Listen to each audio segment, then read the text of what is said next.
Hi అండి. శ్రోతలకు నమస్కారం. Welcome back to SS Telugu audio నవలలు.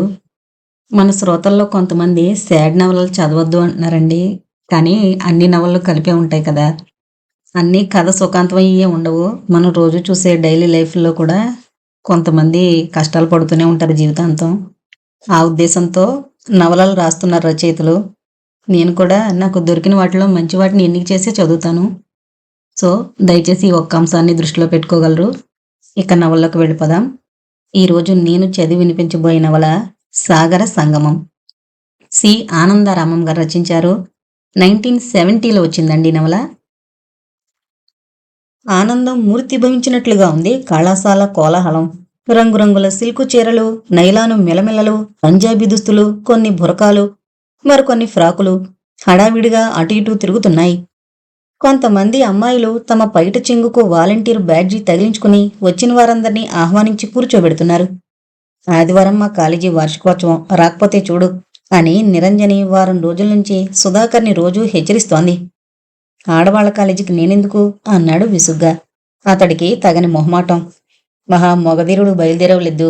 కాలేజీ ఆడవాళ్లదైనా వార్షికోత్సవానికి లెక్కలేనంత మంది వస్తారు. నువ్వు రానని తప్పించుకుంటే ఊరుకోను అంది నిరంజని బొంగమూతితో. సుధాకర్ వస్తానని ఒప్పుకున్నాడు. నిరంజని వాలంటీర్గా తన పేరు కూడా ఇచ్చింది. ఆ కారణంగా ఉత్సవం ప్రారంభ సమయానికంటే ముందుగా వెళ్లవలసి వచ్చింది. నిన్నే పిల్లి ఎత్తుకుపోదు గాని తప్పకుండారా సుధన్నయ్య అని మరీ మరీ చెప్పి వెళ్ళింది నిరంజని. సుధాకర్కు ఈ ఆహ్వానం పెద్ద సంతోషాన్ని కలిగించలేదు. ఎంతకంటే హాయిగా క్లబ్బుకు పోయి కాసేపు పేకాడుకుంటేనే అతని ప్రాణానికి హాయిగా ఉండేది. రిక్షా దిగుతూనే అక్కడి జనసమూహాన్ని చూసి కొన్ని క్షణాలు విభ్రాంతి కలిగింది సుధాకర్కి. అతని కళ్ళు క్షణంలో సగకాలం నిరంజని కోసం చుట్టూ చూశాయి. నిరంజని ఎక్కడా కనిపించలేదు. అలా ఆడపిల్లల వంక తేరి చూడ్డం అసభ్యంగా ఉంటుందని ఆ ప్రయత్నం విరమించుకున్నాడు. తడబాటుతో అటు ఇటూ చూస్తుంటే ఎవరో విద్యార్థిని ఇటు రండి అంటూ దారి చూపించింది. సుధాకర్ 2 అడుగులు వేసేసరికి తన పక్కగా ఒక పండు ముసల్ది కర్ర చేత్తో పట్టుకుని వణుకుతూ తూలిపోతూ రావడం కనిపించింది. అడుగు తీసి అడుగు పెట్టలేకపోతోంది ఆ ముసలమ్మ. అక్కడున్న వందలాది ఆడపిల్లల్లో ఒక్కరైనా పాపం ఆ ముసల్దాని వంక చూడ్డం లేదు. ముగ్గుబుట్టలాంటి తలతో ఊగుతూ వచ్చే ఆ ముసలమ్మ నడవలేక కొద్దిగా తూలింది.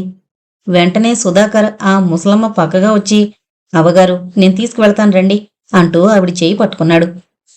ఆ ముసలమ్మ మరింత వణుకుతూ, వద్దులే నాయనా నువ్వు నడు అంటూ చెయ్యి వదిలించుకోబోయింది.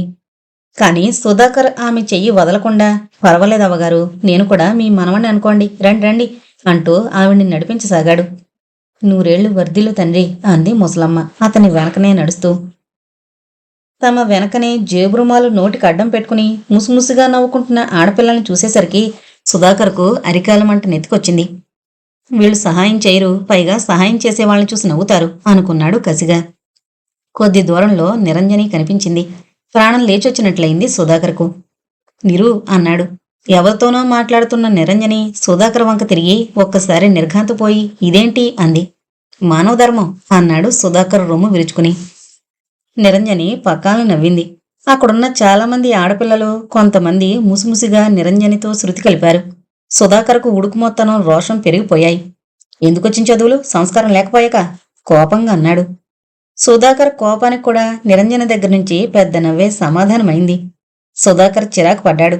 నిరంజని అంతటితో సర్దుకుని ఆ ముసలావిడి చెయ్యి తను తీసుకుని, నేను ఈవిడ్ని భద్రంగా కూర్చోబెడతానులే, నువ్వెళ్ళి కూర్చో, అదిగో అక్కడనే మగవాళ్ల సీట్స్ ఉన్నాయి అంది. బ్రతుకు జీవుడా అనుకున్నాడు సుధాకర్. ఆ ముసలావిడ మళ్లీ వణికే గొంతుతో, నూరేళ్లు సల్లగా వరిదిలు నాయనా అంది. నిరంజని మిగిలిన విద్యార్థినులు నవ్వులు మళ్లీ. ఒంటిమీద తేళ్లు జెరులు పాకుతున్నట్టుగా ఇంచుమించు పొరుగులాంటి నడకతో తన సీటు చేరుకున్నాడు సుధాకర్. అతని అదృష్టం బాగుంది. అక్కడికి అతడి క్లాస్మేట్ ధర్మారావు కూడా వచ్చాడు. ఇద్దరూ హాయిగా కబుర్లలో పడ్డారు. కొద్ది క్షణాల్లోనే తెరలేచింది. ప్రసంగాలు, నాటికలు, నృత్యాలు అయిపోయాయి. బహుమతి ప్రధాన ఘట్టం వచ్చింది. ఆటల్లో గెలుపొందిన వారికి, పరీక్షల్లో అత్యుత్తమమైన మార్కులు సాధించిన వారికి, నాటికలలో ఉత్తమ నటన ప్రదర్శించిన వారికి బహుమతులు ఇవ్వబడ్డాయి. Fancy dress competition first prize ముసలమ్మ అని మైక్లో అనౌన్స్ చేశారు. ముసలమ్మ వేషధారిని స్టేజ్ మీదకొచ్చి బహుమతి అందుకుంది. సభలో కరతాళ ధ్వనులు మారుమ్రోగుతుంటే సుధాకర్కు పూర్తిగా మతిపోయింది. ఇందాకటి విద్యార్థినుల నవ్వులకు కారణం తెలిసింది. నిరంజని ఎందుకు నిర్ఘాంతపోయిందో, తర్వాత ఎందుకంత నవ్విందో బోధపడింది. సిగ్గుతో కుచించుకుపోయాడు. ఆ ముసలమ్మ వేషం వేసిన మానస మా మరదలు. వేషధారణ, నటన చాలా చక్కగా ఉన్నాయి కదూ. ఇంటి దగ్గర నాతో తను ముసలమ్మలా నటిస్తున్నానని చెప్పబట్టి కాని లేకపోతే నేను కూడా గుర్తుపట్టలేకపోయేవాణ్ణే అన్నాడు ధర్మారావు. సుధాకర్ ఏం మాట్లాడలేక అవునన్నట్టు తల ఊపాడు. అందరూ లేచారు. నిరంజనొచ్చి సుధాకర్ను కలిసింది. సుధాకర్ ధర్మారావును పరిచయం చేశాడు. నిరంజని నవ్వి నమస్కారం చేసి, ఈయంతో నాకు పరిచయం లేకపోయినా తెలుసు, మా మానస బావగారు అని తన పక్కనే ఉన్న అమ్మాయిని సుధాకర్కు పరిచయం చేస్తూ, ఈమె మానస, నా క్లాస్మేట్, నా స్నేహితురాలు. ఇందాక నువ్వు విశాల హృదయంతో సహాయం చేసిన ముసలమ్మ అంది. అందమైన మానస ముఖంలో చిరునవ్వు వెలిగింది. గులాబీ మొగ్గల వంటి చేతులు జోడించింది. సుధాకర్ ముఖం ఎర్రబడింది. తడబడుతూ క్షమించండి అన్నాడు. మానస చిరునవ్వుతో, క్షమించడానికి మీరేం తప్పు చేశారు? మిమ్మల్ని నా మనవడగా భావించమన్నారుగా, అలాగే భావించాను అంది. నిరంజని మళ్లీ పకపకా నవ్వింది.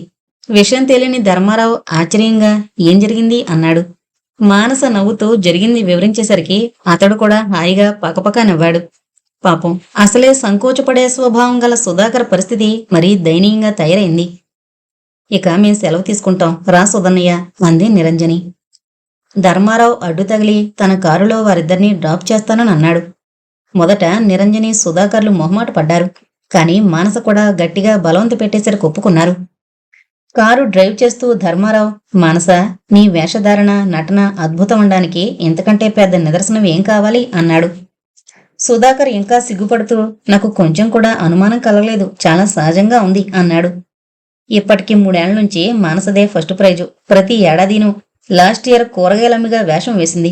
బిఫోర్ లాస్ట్ ఇయర్ సోదమ్మి వేషం వేసింది. అప్పుడు అందరూ ఇలాగే ప్రశంసించారు అంది నిరంజని. జరిగిన సంఘటన నా సామర్థ్యం కంటే మీ అన్నయ్య సంస్కారానికి ఎక్కువ నిదర్శనం అంది మానస. సంస్కారం లేనిదానని నన్ను తిట్టిపోశాడు అంది నిరంజని.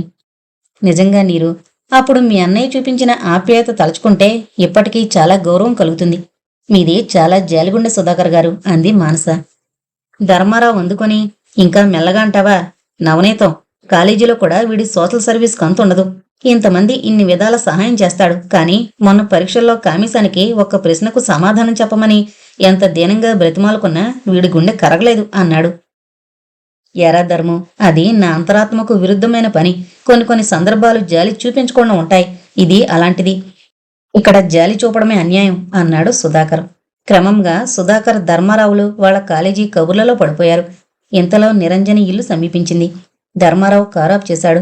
సుధాకర్, నిరంజని దిగి ధర్మారావుకు థ్యాంక్స్ చెప్పారు. ధర్మారావు నో మెన్షన్ అని తన కారును ఇంటివైపు పోనిచ్చాడు. మానవుని ప్రతి చిన్న అనుభవము మనసుకు సంబంధించింది. ఒక రుద్దురాలికి సహాయపడుతున్నట్లుగా తాను భావించినంతకాలము మానస హస్తస్పర్శ సుధాకర్లో ఏ విధమైన సంచలనం కలిగించలేదు. కాని ఆ వ్యక్తి రుద్దురాలు కాదు, మానస అని తెలిసిన తర్వాత స్పర్శ కాలంలో ఏమీ అనిపించని ఆ స్పర్శ స్మృతి అతనికి గిలిగింతలు పెడుతోంది. మానసతో జరిగిన సంభాషణ, కాంతులు విరజిమ్మే ఆమె కళ్ళు, వెన్నెలలాంటి ఆమె మందహాసం తప్ప అతని మనోవిధిలో మరొకటి స్థానం కల్పించుకోలేకపోతోంది. తన కొడుకు పరధ్యానం గుర్తించిన సీతమ్మ చాలా కలవరపడింది. సుధాకర్ పరధ్యానం ఆమెకు అలవాటైందే అయినా ఈసారి మరీ శృతిమించి రాగాన పడింది. చారన్నం తిని పెరుగుమాట మరిచిపోయి చేయి కడిగేసుకున్నాడు సుధాకర్. వంటింట్లోంచి పెరుగు గిన్నెతో బయటకొచ్చిన సీతమ్మగారు ఆశ్చర్యపోయి, సుధా, పెరుగు పోసుకోవా అంది. తను పెరుగు పోసుకోలేదన్న సంగతి అప్పటికి తెలిసింది సుధాకర్కు. సిగ్గుపడి, కొంచెం జలుబు చేసిందమ్మా, అందుకు ఇవాళ పెరుగు మానేద్దామనుకున్నాను అన్నాడు. అన్నీ అబద్ధాలు. నీకు జలుబెక్కడ చేసింది? పెరుగు సంగతి మర్చిపోయావు. దేని గురించి అంత దీర్ఘంగా ఆలోచిస్తున్నావో చెప్పు కష్టంగా అంది సీతమ్మ. పరీక్షలు దగ్గరకొస్తున్నాయమ్మా, తప్పించుకోవాలని చూశాడు సుధా. అందుకే అంతగా చదువుతున్నావు. అప్పుడే అక్కడికొచ్చిన నిరంజన్ అందుకుంది. వాస్తవానికి అప్పటికి 15 రోజుల నుంచి, అంటే నిరంజని ఆహ్వానం మీద ఉమెన్స్ కాలేజీకి వెళ్ళొచ్చినప్పటి నుంచి సరిగ్గా పుస్తకం తెరవలేదు సుధా. సుధాకర్ నవ్వుతూ నిరంజని నెత్తిమీద ఒక ముట్టికాయ వేసి బయటకు వెళ్ళిపోయాడు.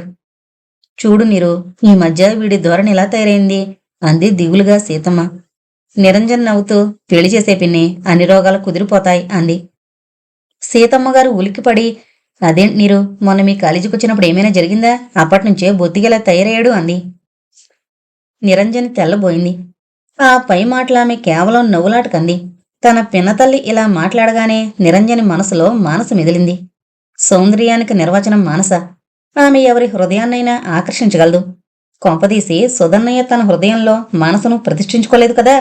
ఇంతకంటే అవాంఛనీయమైన సంగతి మరొకటుండదు. ఇదే నిజమైతే ఈ భావనను మొగ్గలోనే తుంచేయాలి. తన పినతల్లి ఏం మాట్లాడింది కూడా వినిపించుకోకుండా గబగబా బయటకొచ్చింది నిరంజని. ముందు వరండాలో పడక కుర్చీలో కూర్చుని వీకిలి తిరగేస్తున్నాడు సుధా. నిరంజనొచ్చి అతని పక్కన కూర్చుంది. ఎన్నో విషయాలు అతనికి చెప్పాలని, కాని ఎలా చెప్పాలో, అసలు విషయాన్ని ఎలా కదపాలో నిరంజనకి అర్థం కాలేదు. నీరు, సుధాకర్ తానే పిలిచాడు. ఏంటన్నయ్యా, నీకామె బాగా దగ్గర స్నేహితురాలా? ఎవరు? నీకు తెలుసులే, చెప్పవు? బాగుంది, నువ్వు చెప్పకుండా నాకెలా తెలుస్తుంది? నీకు తెలుసు అనడానికి నీ పెదవుల మీద అల్లరినవే సాక్ష్యం. మానస సంగతేనా? ఎప్పుడూ నీతో మనింటికి రాలేదు కదా, నువ్వు రమ్మంటే రాదా? అయ్య బాబోయ్, అప్పుడే అంతవరకు వచ్చిందా కదా? నీ తలకాయ, కథ లేదు కాకరకాయ లేదు, ఊరికి అడుగుతుంటే. కథ లేదు కాని కాకరకాయ తప్పకుండా ఉంది. అంటే కాకరకాయ చేదులాంటి నిజం. నీ ఎత్తు ధనం పోసిన మానస మనింటికి రాదు. అదే నీరు, అంత గర్వమా? ఏ కుసానా గర్వం లేదు. మరి చెప్పమంటావా? మనం హరిజనులం, మనింటి పరిసరాలకు కూడా మానస రాదు. ఒకవేళ కర్మవశాత్తు వస్తే వెంటనే ఇంటికి వెళ్లి తలారా స్నానం చేస్తుంది. సుధాకర్ అత్యంత ఆశ్చర్యంగా నిరంజన వంక చూశాడు. ఏంటి నీరు, అంత చదువుకుంది, మాటల్లో అంత సంస్కారం కనిపిస్తుంది, అంత సంకుచితమైన కులతత్వాలు కలిగి ఉంటుందంటావా? అనక తప్పదన్నయ్యా. నిజంగా మానసను ఎంత వర్ణించినా తనివి తెరదు. చక్కని చుక్క, నిగరవి, మితభాషి, హుషారైంది, నవనీతంలాంటి మనసు, ఎంతో తెలివైంది. అయితేనేం చంద్రుడిలో మచ్చలాగా ఆ అమ్మాయిలో విపరీతమైన కులతత్వం నిండుంది. పళ్ళు తప్ప కాలేజీలో ఏమీ తెందు. ఆ పళ్ళైనా తక్కిన బ్రాహ్మణ పిల్లలతో కలిసి తప్ప తెందు. నాతో తను ఇంత స్నేహంగా ఉండడానికి కారణం నా కులం తనకు తెలియకపోవడమే. నేనే తెలియని లేదు.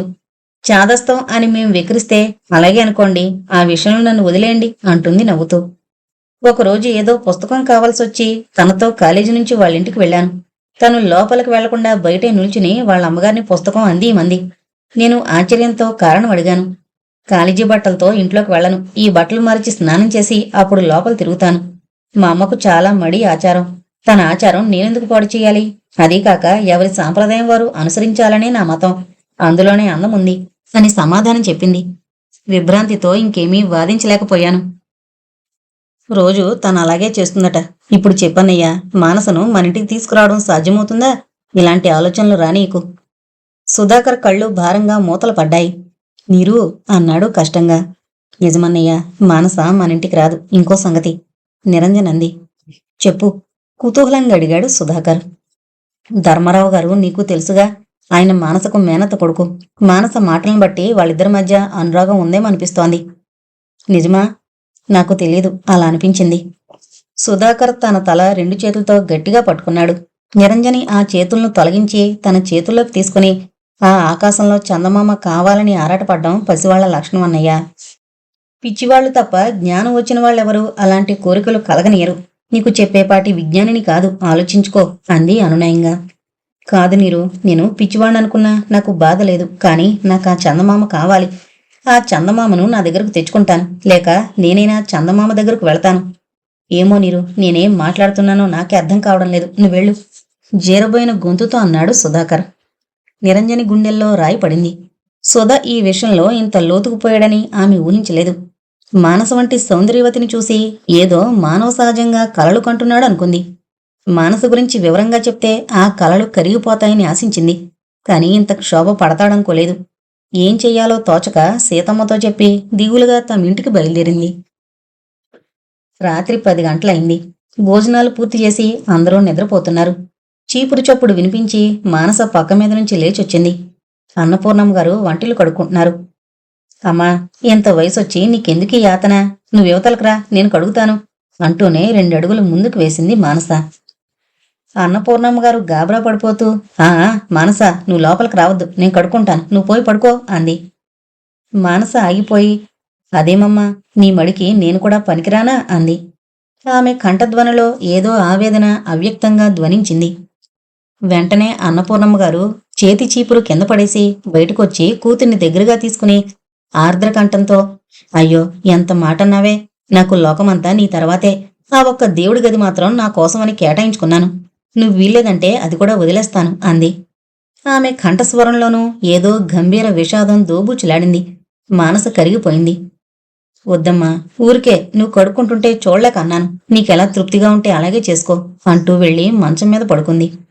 ఆ రాత్రి నిశ్శబ్దతలో అన్నపూర్ణమ్మగారు మళ్లీ స్నానం చేస్తున్న చప్పుడు చక్కగా వినిపించింది మానసకు. తనను ముట్టుకున్న కారణంగా తిరిగి స్నానం చేసి మరీ దేవుడి గదిలోకి వెళుతోంది. తను నిష్కారణంగా తల్లికి మరింత కష్టం కలిగించినందుకు చాలా బాధపడింది మానస. అయినా తన తల్లికి మరింత చాదస్తమేమిటి? కన్న కూతుర్ని ముట్టుకుంటే కూడా తిరిగి స్నానం చెయ్యాలా? అమ్మ దినచర్యంతా ఈ మడి తడులతోనే గడుస్తుంది. తనకు జ్ఞానం వచ్చిన దగ్గర్నుంచి ఒక్కసారైనా అమ్మ నాన్నగారు కులాసాగా మాట్లాడుకోగా చూడలేదు. నాన్నగారు అమ్మకెంతో గౌరవం ఇస్తారు. ప్రతి విషయంలోనూ ఆమె సలహా పాటిస్తారు. అయినా చిలిపిగా అల్లరిగా మాత్రం ఎన్నడూ మాట్లాడరు. కొంపదీసి నాన్నగారితో మాట్లాడ్డానికి కూడా అమ్మకు తడిమడి అడ్డం కాదు కదా. అయినా ఇద్దరూ మాత్రం తన మీద అమృత వర్షం కురిపిస్తారు. అమ్మ మరీను తనే ప్రాణం, తనే లోకం. ఒక్కరోజు కాలేజీ నుండి రావడానికి ఒక్క క్షణం ఆలస్యమైతే చాలు అమ్మ ముఖం చూడాలి. లోకంలోని ఆవేదనంతా తన ముఖంలోనే నివాసం చేస్తుంది. దేవతమ్మ. తన మూలంగా అమ్మ మనసుకు ఎన్నడూ ఏ విధంగానూ నొప్పి కలగకూడదు.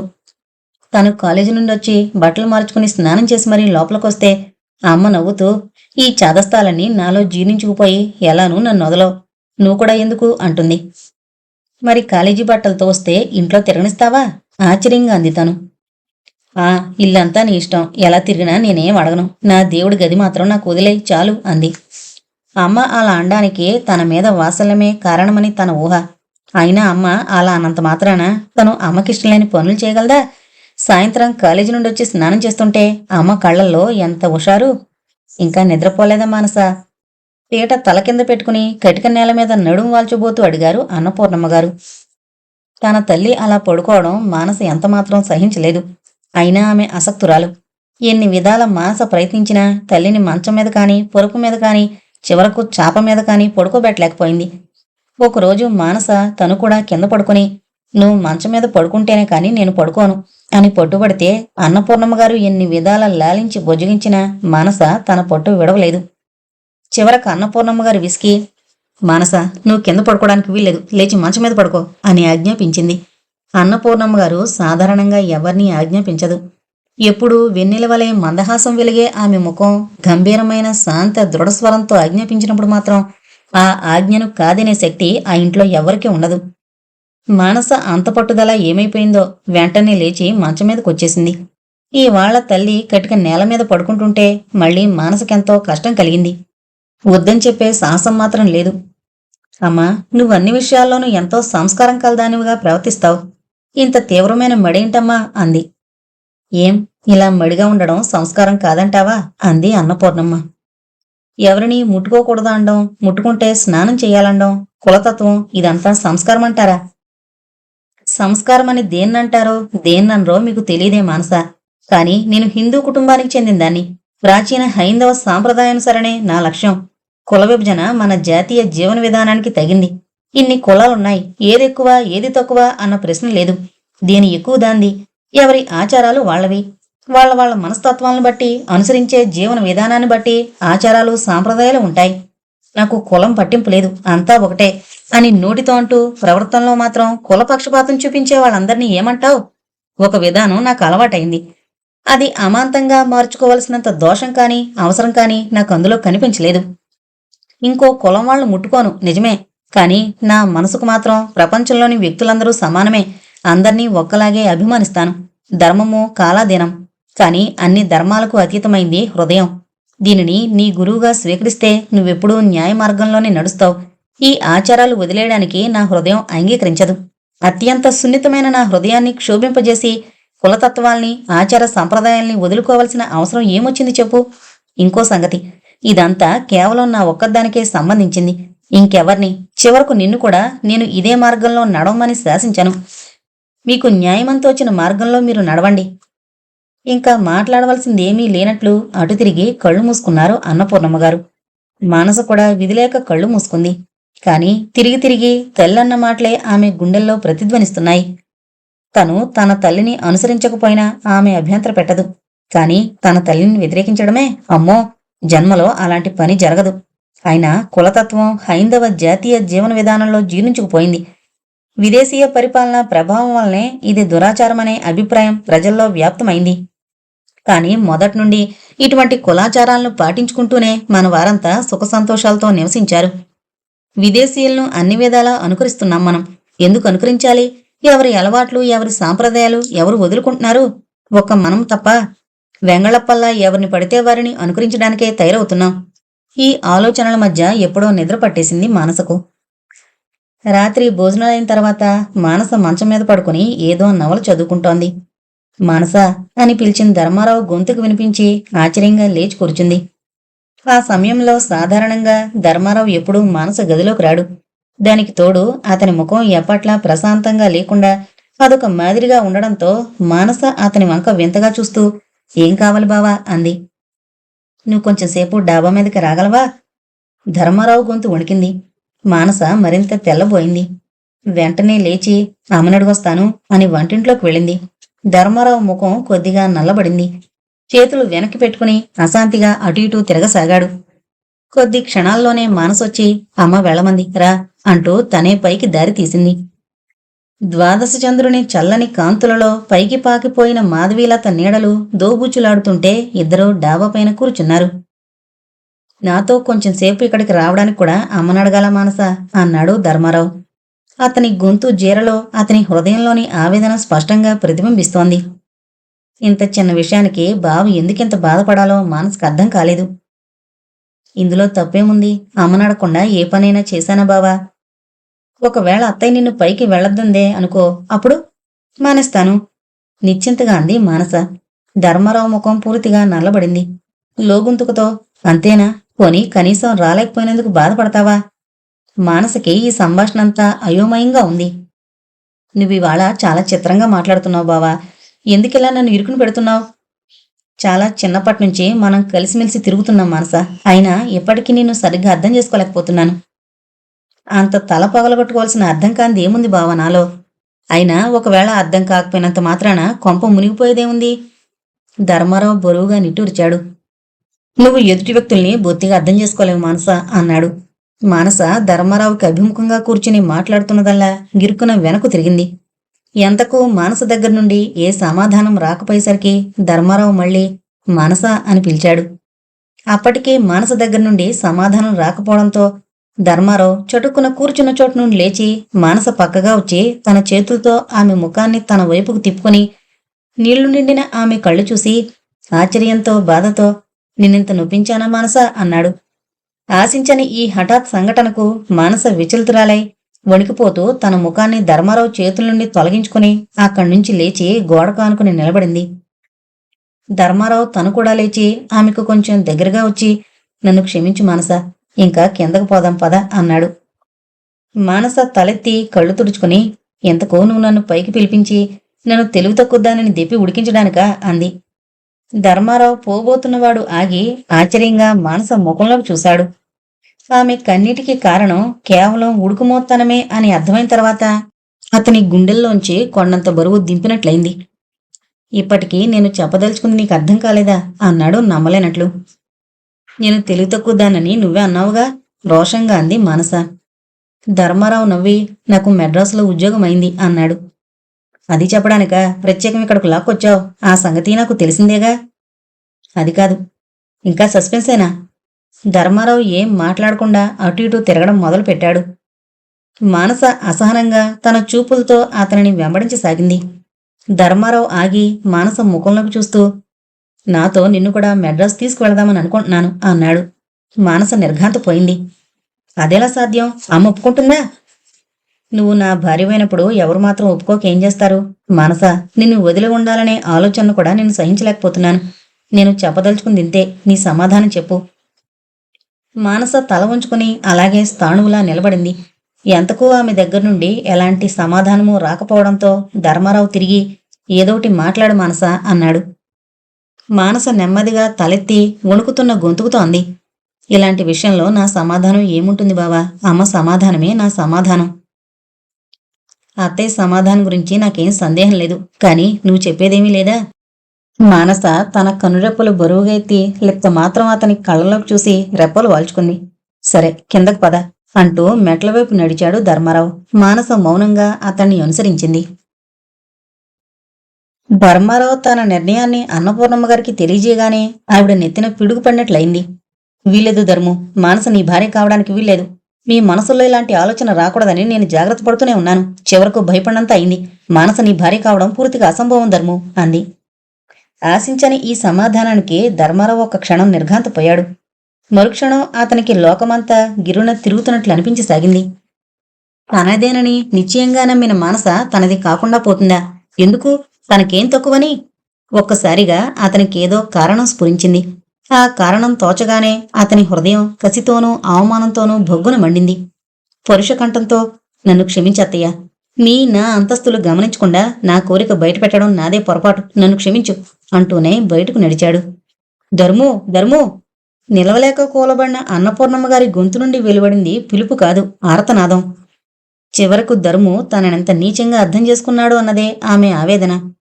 తన హృదయంలో అనుక్షణము, పూర్ణ, మానసను మాత్రం మన ధర్ము భారీగా చేయకు, ఇదొక్కటి నా చివరి కోరిక.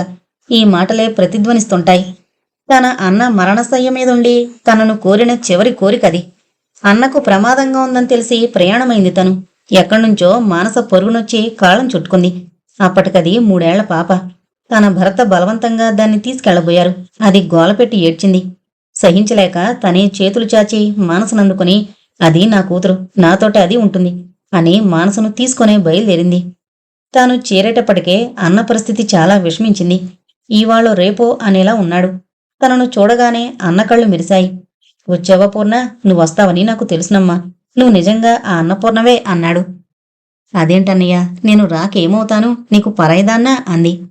అన్నయ్య అతి కష్టంగా మాట్లాడాడు. మీ వదిన అదృష్టవంతురాలు. అంతా సుఖంగా ఉన్నప్పుడే దాటిపోయింది. 2 ఆడపిల్లల్ని మింగేశాను. ఈ ధర్ము ఒక్కడే మిగిలాడు. వాడిని నీ చేతుల్లో పెడుతున్నా. తల్లివైనా తండ్రివైనా నువ్వే. తనకు కన్నీళ్లు కాలవలు కట్టాయి. అలా మాట్లాడకన్నయ్య, జబ్బు నయమైపోతుంది. అయినా ధర్ము విషయం నువ్వు నాకంతగా చెప్పాలా? నా కళ్ళలో పెట్టుకుని పెంచుకుంటాను. వాడికి ఏ లోటు రానియను అంది. అన్నయ్య కళ్ళు తృప్తిగా మూతపడ్డాయి. ధర్మారావు కోసం కళ్ళతో వెతికాడు. అల్లంత దూరాన మానస ధర్ము కేరింతలు కొడుతూ ఆడుకోవడం అతనికి కనిపించింది. అంతటి నీరస స్థితిలోనూ వెంటనే అసహనంగా లేవబోయి తూలాడు. తను పట్టుకుని సమంగా పడుకోబెట్టింది. ఒక్కసారి తన కళ్ళల్లోకి తీక్షణంగా చూశాడు. తను తల వంచుకుంది. అన్నయ్య బరువుగా నిట్టూర్చి, పూర్ణ, నిన్ను ఏమైనా అనే అధికారం నాకు లేదు. కాని ఎలాంటి పరిస్థితుల్లోనూ మానస ధర్ములను భార్యాభర్తలను కానీనని మాటివు అని చేయి చాపాడు. తను కన్నీళ్లు ఆపుకుంటూ, నా కంఠంలో ప్రాణం ఉండగా ఒక్కనాటికి అలా జరగదు అని జాపిన అతని చేతిలో చేయి కలిపింది. అన్న తెలివితో ఉన్న ఆఖరి రోజదే. ఆ మరునాడే అతడి లోకాన్ని వదిలిపెట్టాడు. తను అన్నకిచ్చిన వాగ్దానం పాటించడానికే సాయశక్తులా ప్రయత్నిస్తుంటుంది. ధర్మారావు కూడా బుద్ధిమంతుడు. చక్కగా చదువుకుని ప్రయోజకుడయ్యాడు. ఒకే ఇంట్లో నివసించడం వల్ల కలిగే కొద్దిపాటి చనువు తప్ప ఏ రకమైన అనుబంధాలు మానస ధర్మారావుల మధ్య ఏర్పడకుండా ఉండడానికి తను చిన్నప్పటినుంచి కృషి చేసింది. అయినా చివరకు తను భయపడినట్లే జరిగింది. మానస మనసు ఎలా ఉందో, నిష్కారణంగా తన మూలంగా ఆ లేత హృదయాలు ఎంత క్షోభిస్తాయో. కాని తనేం చేయగలదు? ఈ లోకంలో లేని తన అన్నకు మరణశయ్య మీదిచ్చిన వాగ్దానాన్ని తను ఎలా భంగం చేయగలదు? ఆ రోజు ఉదయమై బయటకు వెళ్లిన ధర్మారావు ఆ రోజు, ఆ తర్వాత 2 రోజులయ్యాక కూడా ఇంటికి చేరుకోలేదు. అన్నపూర్ణమ్మకు మనసులో లేదు. తిండి నోటికి పోలేదు. కంటికి కునుకు రాలేదు. చివరకు నిత్యము భక్తి శ్రద్ధలతో కావించే భగవతారాధనలో కూడా ఆమె మనసు నిలవలేదు. మానస ముఖంలో ఎక్కడా కళాకాంతులు లేవు. కాలు కాలిన పిల్లిలా ఇల్లంతా కలిదిరుగుతోంది. బెంగగా తల్లి ముఖంలోకి చూస్తోంది. అయితే నోరు విప్పి మాత్రం ఏం మాట్లాడలేకపోతోంది. ఆనాటి రాత్రి ధర్మారావు చూపిన భావోద్వేగం ఇప్పుడిప్పుడే అర్థం కాసాగింది. ఆ రాత్రే కాదు, అప్పుడప్పుడు ధర్మారావు వ్యంగ్యంగా సూచించిన కొన్ని భావాలు కూడా ఇప్పుడే అర్థమవుతున్నాయి. విచిత్రం, ఇన్నాళ్ళ నుండి ఇంత సన్నిహితంగా ఉన్న ఒక్కసారి కూడా బావ పట్ల తన మనసులో అలాంటి భావమే రాలేదు. ధర్మారావు గంభీర హృదయుడు. ఏ విషయంలోనూ లేకిగా తేలిపోడు. అతని సౌందర్యానికి గాంభీర్యము ప్రత్యేక ఆకర్షణిస్తుంది. మానస ఇది అని చెప్పలేని ఆవేదనతో కుంగిపోతోంది. తనలో ఇంత ఆవేదన ఎందుకు? అమ్మ తమ వివాహానికి ఆటంకం తెలిపినందుక? కాదేమనిపిస్తోంది. ధర్మారావు తనంతట తాను ఆ ప్రసక్తి తెచ్చే వరకు వివాహం గురించి తాను ఆలోచించనేలేదు. తర్వాతనైనా ఎందుకనో దాని గురించి ఎక్కువగా ఆలోచించలేకపోతోంది. అమ్మ అంగీకరించుంటే ధర్మారావును వివాహం చేసుకుని ఉండేది. తన ఆవేదన అమ్మ కాదన్నందుకు కాదు. అమ్మ కాదన్నప్పటికీ ధర్మారావు ముఖంలో స్పష్టంగా ద్యోతికమవుతున్న దుర్భర విషాదాన్ని తలుచుకుని, అతడు ఈ 3-4 రోజులుగా ఇంటికి రాకపోవడం, అతడు అనుభవిస్తున్న వ్యధను తలుచుకుని, ఆ తర్వాత వారం రోజులకు గాని ధర్మారావు ఇంటికి చేరుకోలేదు. ఈ వారం రోజులు అన్నపూర్ణమ్మ గారు దుర్భరమైన అశాంతితోనే గడిపారు. ఎవరితోనూ ఏం మాట్లాడక తన వస్తువులు సర్దుకుంటున్న ధర్మారావు దగ్గరకు వచ్చింది మానస. ఇంతమందిని ఇలా క్షోభ పెట్టి ఇక్కడి నుంచి వెళ్ళిపోయే అధికారం నీకు లేదు బావా, అమ్మని చూడు. చివరి మాటలు ధర్మారావు వినిపించుకోలేదు. నేను వెళ్ళిపోవడం నీకు బాధ కలిగిస్తోందా మానస? కళ్ళల్లో నీళ్లు తిరుగుతుండగా ముఖం పక్కకు తిప్పుకుంది మానస. ధర్మారావు ఉప్పొంగిపోయాడు. ప్రతి విషయం మన మనసులోని భావానికి అనుగుణంగా దర్శింపగలగడం మానవ సహజం. మానస కన్నీళ్లు మండుతున్న అతని హృదయాన్ని పన్నీటి జల్లులా తాకాయి. అంతవరకు అనుభవించిన ఆవేదన మంచులా కరిగిపోయింది. ఆర్ద్ర స్వరంతో, నిన్ను కాదనే శక్తి నాలో లేదు మానస. నీ అనుమతి లేకపోతే నేనేమీ చేయలేను అన్నాడు. మానస హాయిగా నవ్వేసింది. నీలో మెత్తదనం కాక కోపం కూడా ఎంత తీవ్రంగా ఉంటుందో చాలా చక్కగా చూపించావు బావా. నాకసలు కోపం లేదు, నవ్వుతూ అన్నాడు ధర్మారావు. దీన్ని ఏమంటారు? ధర్మారావు సమాధానం ఇవ్వలేదు. అన్నపూర్ణమ్మ గారు ఆ క్షణంలో ఏమీ ఆలోచించే స్థితిలో లేరు. ధర్మారావు పట్ల ఆమె మనసులో నిండిన అనురాగమంతా వెల్లువగా ప్రవహించసాగింది. దగ్గర కూర్చుని బలవంతం పెట్టి తినిపించింది. ఎక్కడికి వెళ్ళావని కాని, ఎందుకు వెళ్ళావని కాని ఒక్క మాటైనా అడగలేదు. మానస అంతకంటే అతన్ని ఒక్క క్షణమైనా విడవకుండా కూడా తిరగసాగింది. ఆ రోజంతా ఏ విధమైన కల్లోలము లేకుండా అందరికీ చాలా హాయిగా గడిచిపోయింది. ఆ మరనాడు అన్నపూర్ణమ్మ గారు వీలు చూసుకుని ధర్మారావును తన దగ్గర కూర్చోబెట్టుకుని సంభాషణ ప్రారంభించింది. ధర్ము, 10 ఏళ్ల పాపడుగా ఉన్నప్పుడు నా ఒడిలోకొచ్చావు. ఈనాటికి నన్ను అర్థం చేసుకోలేవురా? అన్నపూర్ణమ్మ గారి మాటలకు సిగ్గుతో తల వంచుకున్నాడు ధర్మారావు. క్షమించత్తయ్య, నా కన్నతల్లిని నేను ఎరుగను. కాని నీ దయవల్ల మాతృప్రేమను మాత్రం సంపూర్ణంగా అనుభవించాను. తల్లి లేని కొరత నాకు ఏనాడూ అనుభవంలోకి రాలేదు. నీ మీద కోపంతో నేను వెళ్ళిపోలేదు. కాని ధర్మారావు ఆగిపోయాడు. అన్నపూర్ణమ్మ హృదయం బరువైంది. ధర్మారావు చెప్పదలుచుకున్నది ఆమెకు తెలుసు. ఆమె పెదవులు వణికాయి. నాకు తెలుసు ధర్ము, నువ్వు మానస నా కళ్ళ పండువుగా భార్యాభర్తలు కావడం కన్నా ఈ వయసులో నేను సంతోషింపదగింది మరొకటి లేదు. కాని మీ నాన్నగారికి నేను చేసిన వాగ్దానాన్ని పాలించే నిమిత్తమే నీకంత కఠినమైన సమాధానం ఇవ్వాల్సి వచ్చింది. ధర్మారావు తెల్లబోయాడు. చాలా విచిత్రంగా మాట్లాడుతున్నావు అత్తయ్య. విచిత్రం కాదు బాబు, నిజంగానే అలా జరిగింది. మీ నాన్నగారి చేతిలో చేయి వేసి తన కొడుకును నా అల్లుడుగా ఏనాడూ చేసుకోనని ప్రమాణం చేశాను. ఏది ఎలా జరిగినా ఆ ప్రమాణానికి భంగం కలిగించడం నా తరం కాదు ధర్ము. ధర్మారావుకు తల తిరిగింది. తాను తిరిగి వచ్చినప్పటి అత్తయ్య మానసల ఆదరణ చూసి మానస తనదేనని నమ్మాడు. ఇప్పుడిక ఆ ఆలోచనకే తావులేదు. అత్తయ్య తనకు జ్ఞానం వచ్చినప్పటి నుండి తెలుసు. ఆమె మాటల్లో సత్యాసత్యాలను శంకించే శక్తి తనకు లేదు.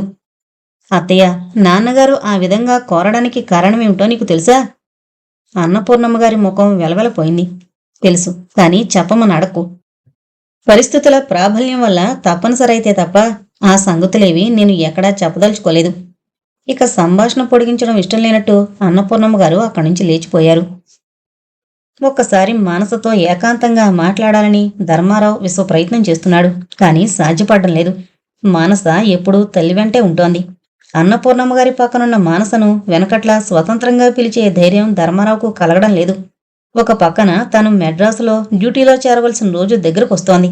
అకస్మాత్తుగా ధర్మారావు ఎన్నడూ ఆశించని రీతిగా భగవంతుడు అతనిని కరుణించాడు. అన్నపూర్ణమ్మ గారి బంధువు ఒక ఆమె ప్రసవించింది. ఎన్నడూ పెత్తనాలకు పేరంటాలకు పోని అన్నపూర్ణమ్మను ఆవిడ స్వయంగా వచ్చి, పాపకు నీ ఆశీర్వాదం ఇవ్వు పిన్ని. నలుగురిని కన్నాను, కాని ఒక్కళ్ళు దక్కలేదు. దీన్నైనా నీ ఆశీర్వాద బలం వల్ల దక్కించుకుంటాను అని ప్రార్థించి బలవంత పెట్టి తన ఇంటికి తీసుకువెళ్ళింది. ఆ వచ్చిన బంధువు కాని, ఇటు అన్నపూర్ణమ్మ కాని చిన్నపిల్ల అనే ఉద్దేశంతో మానసను రమ్మనకపోవడం వల్ల మానస ఆగిపోయింది. అమ్మయ్య, ఇలాంటి క్షణం వస్తుందనే ఆశ పూర్తిగా వదులుకున్నాను. ఎంతైనా పూర్తిగా దురదృష్టవంతుణ్ణి కాను మానస, ఏమంటావ్ అన్నాడు ధర్మారావు తన మేనత్త అటు గుమ్మం దిగ్గానే. మానస నిజంగానే ఆశ్చర్యపోయింది. ఎట్లాంటి క్షణం? ఏది అదృష్టం, ఏది దురదృష్టం అంది అయోమయంగా. ధర్మారావు సమాధానం చెప్పకుండా మానస కూర్చున్న కుర్చీకి దగ్గరగా తన కుర్చీ లాక్కుని, నిజం చెప్పు మానస, నేను కాస్త బాగుంటానా అన్నాడు. మానస పొక్కాల నవ్వింది. డార్విన్ సిద్ధాంతం నీ వల్ల రుజువవుతుంది. ధర్మారావు కూడా నవ్వి అంతలోనే గంభీరంగా, వేళకోళం కాదు, నిజం చెప్పు అన్నాడు. మానస నిస్సంకోచంగా ధర్మారావు ముఖంలోకి చూస్తూ, నువ్వు చాలా చాలా చాలా బావుంటావు బావా, నిజం అంది. నాకు కాస్త తెలివితేటలున్నాయా? గంపెడు, తట్టెడు, బుట్టడు, బోల్డు. నేను భార్యాబిడ్డలకు తిండి పెట్టగలనా? ఏమో, అది నాకు తెలీదు. ఎక్కడా లేంది నీకే సరిపోదు. అదిగో మళ్ళీ వేళకోళం, సరిగ్గా చెప్పు. సంపాదనా పరుణ్ణనే అనుకోగలనా? యూనివర్సిటీలో లెక్చరర్వి, నీకేం తక్కువ? మరి మరి నా భార్య కావడం ఏ స్త్రీకైనా వాంఛనీయమేనా? మానస ఉలికి పడింది. ఇప్పుడు ఆమెకు ధర్మారావు చెప్పబోయేది పూర్తిగా అర్థమైంది. కొంచెం ఆగి, కేవలం వాంఛనీయమే కాదు బావా, అది ఆమె అదృష్టం. తన తల్లిదండ్రుల అనుమతితో నిన్ను చేపట్టగలిగే యువతి ధన్యురాలు అంది. మానస వేసిన ఈ ముందరికాళ్ల బంధానికి గతుక్కుమని ఆమె తెలివిని మనసులోనే మెచ్చుకున్నాడు. ఇక తను ఏం చెప్పి ప్రయోజనం లేదని అర్థమై ఊరుకోలేక తిరిగి, ఈ మాటలను మనస్ఫూర్తిగానే అన్నట్లయితే ఆ అదృష్టవంతురాలు నువ్వే అయ్యి నన్ను దురదృష్టవంతుణ్ణి కాకుండా రక్షించలేవా అన్నాడు. మానస వంచిన తల ఎత్తలేకపోయింది. నన్నెందుకిట్లా ఇరుకుని పెడతావు బావా? నీకు తెలియందేముంది? అన్నీ తెలుసు, అందుకని చెప్తున్నాను. పెద్దవాళ్ల అర్థంలేని పంతాలకు మన జీవితాలు ఆహుతి కావలసిందేనా? చిన్నప్పటి నుండి ఒకరి కోసం ఒకరుగా బ్రతుకుతున్న మనం ఎవరికో ఇచ్చిన వాగ్దానం కారణంగా దూరం కావాల్సిందేనా? ఆవేశంలో ధర్మారావు ముఖం ఎర్రబడిపోయింది. అతని ఆవేశానికి తెల్లబోయింది మానస. అతని మాటల్లో ఒక్కటి కూడా ఆమె హృదయంలో సరిగ్గా ప్రతిధ్వనించలేదు. ధర్మారావు అనుభవిస్తున్న ఆవేదనకు జాలి తప్ప వేరొక భావోద్వేగత ఏది ఆమెలో కలగలేదు. మానస మాట్లాడక ఊరుకోవడం చూసి అతడు మానస చేతిని తన చేతిలోకి తీసుకుని, ఏమంటావు మానస? ఎవరు అవునన్నా ఎవరు కాదన్నా మనం భార్యాభర్తలమే. నాతో మెడ్రాస్ వచ్చాయి, అక్కడ మనం లాంఛనప్రాయంగా పెళ్లి చేసుకోవచ్చు అన్నాడు. మానస మృదువుగా తన చెయ్యి విడిపించుకుని అతడి ముఖంలోకి చూసింది. ఆ ముఖం చూసేసరికి ఆమె చెప్పాలనుకున్న అనేక విషయాలు ఆమె గొంతుకులోనే నిలిచిపోతున్నాయి. ఆమె కళ్లల్లో నీళ్లు తిరిగాయి.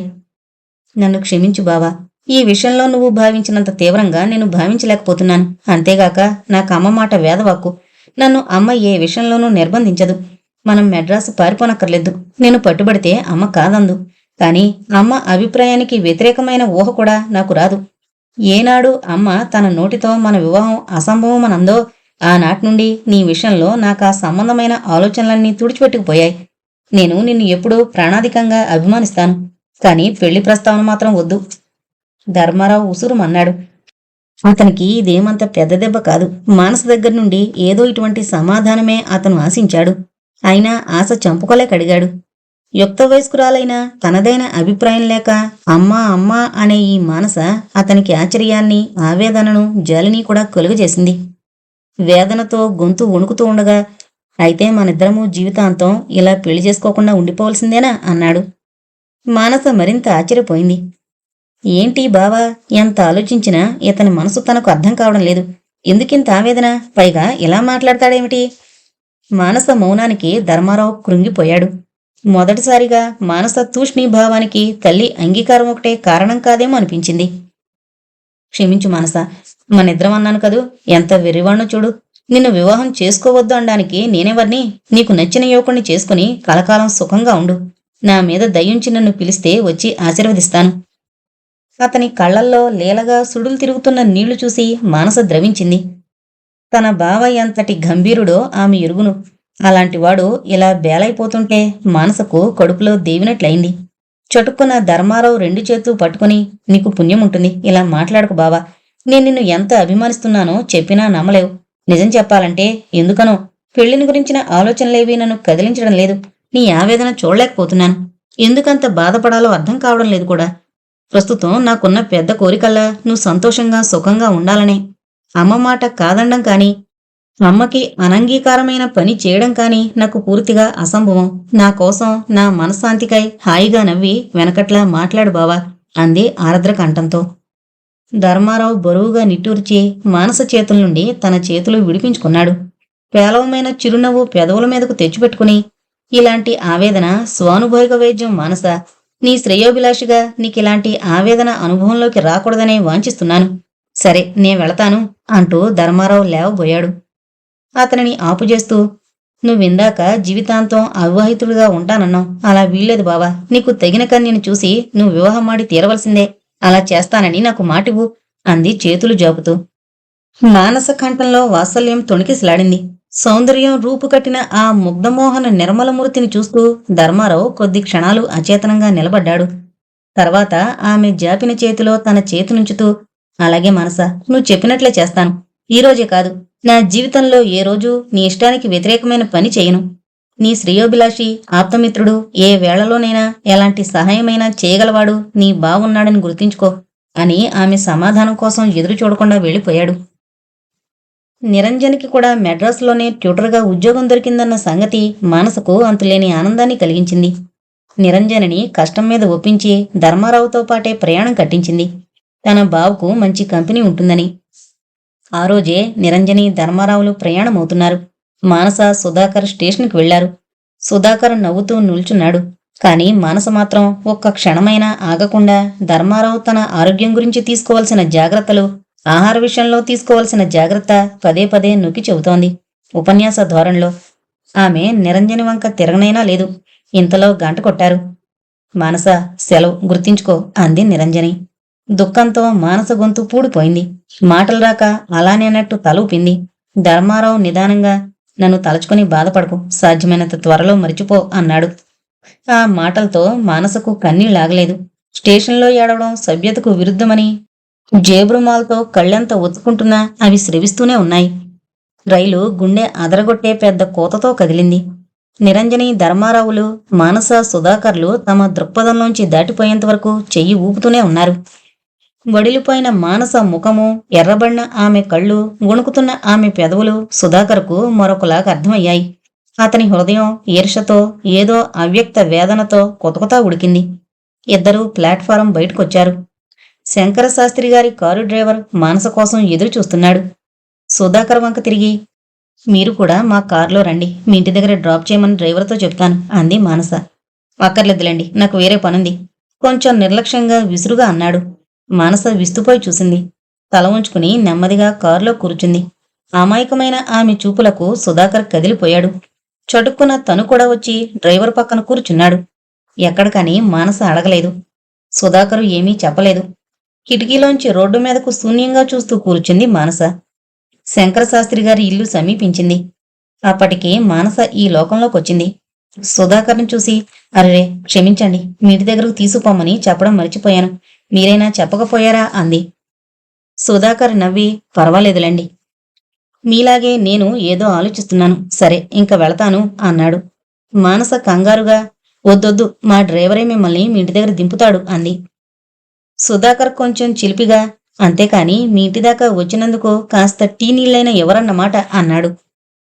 మానస నాలుగు కరుచుకుని, మీరు లోపలికి రండి, నా మనసు బాగుండలేదు, ఏం చేస్తున్నానో నాకే తెలియడం లేదు, లోపలికి రండి అంది. నా మనసు కూడా బాగుండలేదు అనుకున్నాడు సుధాకర్. సుధాకర్ను డ్రాయింగ్ రూంలో కూర్చోబెట్టి మానస ఇద్దరికీ పలహారము, టీ తీసుకునొచ్చింది. వేడివేడి టీ గొంతులో పడ్డాక మానస కొంచెం తేరుకుంది.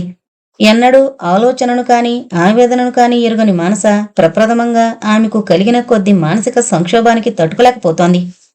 ఎన్నడూ సుధాకర్తో హద్దుమీరి మాట్లాడింది ఒక విధమైన బాధతో. నా మూలంగానే బావంత క్షోభ పడుతున్నాడు, కాని నేనేం చేయగలను చెప్పండి అంది పసిపిల్లలాగా. సుధాకర్ విస్తుపోయాడు. అదేంటి, మీ బావను మీరేం క్షోభ పెట్టారు?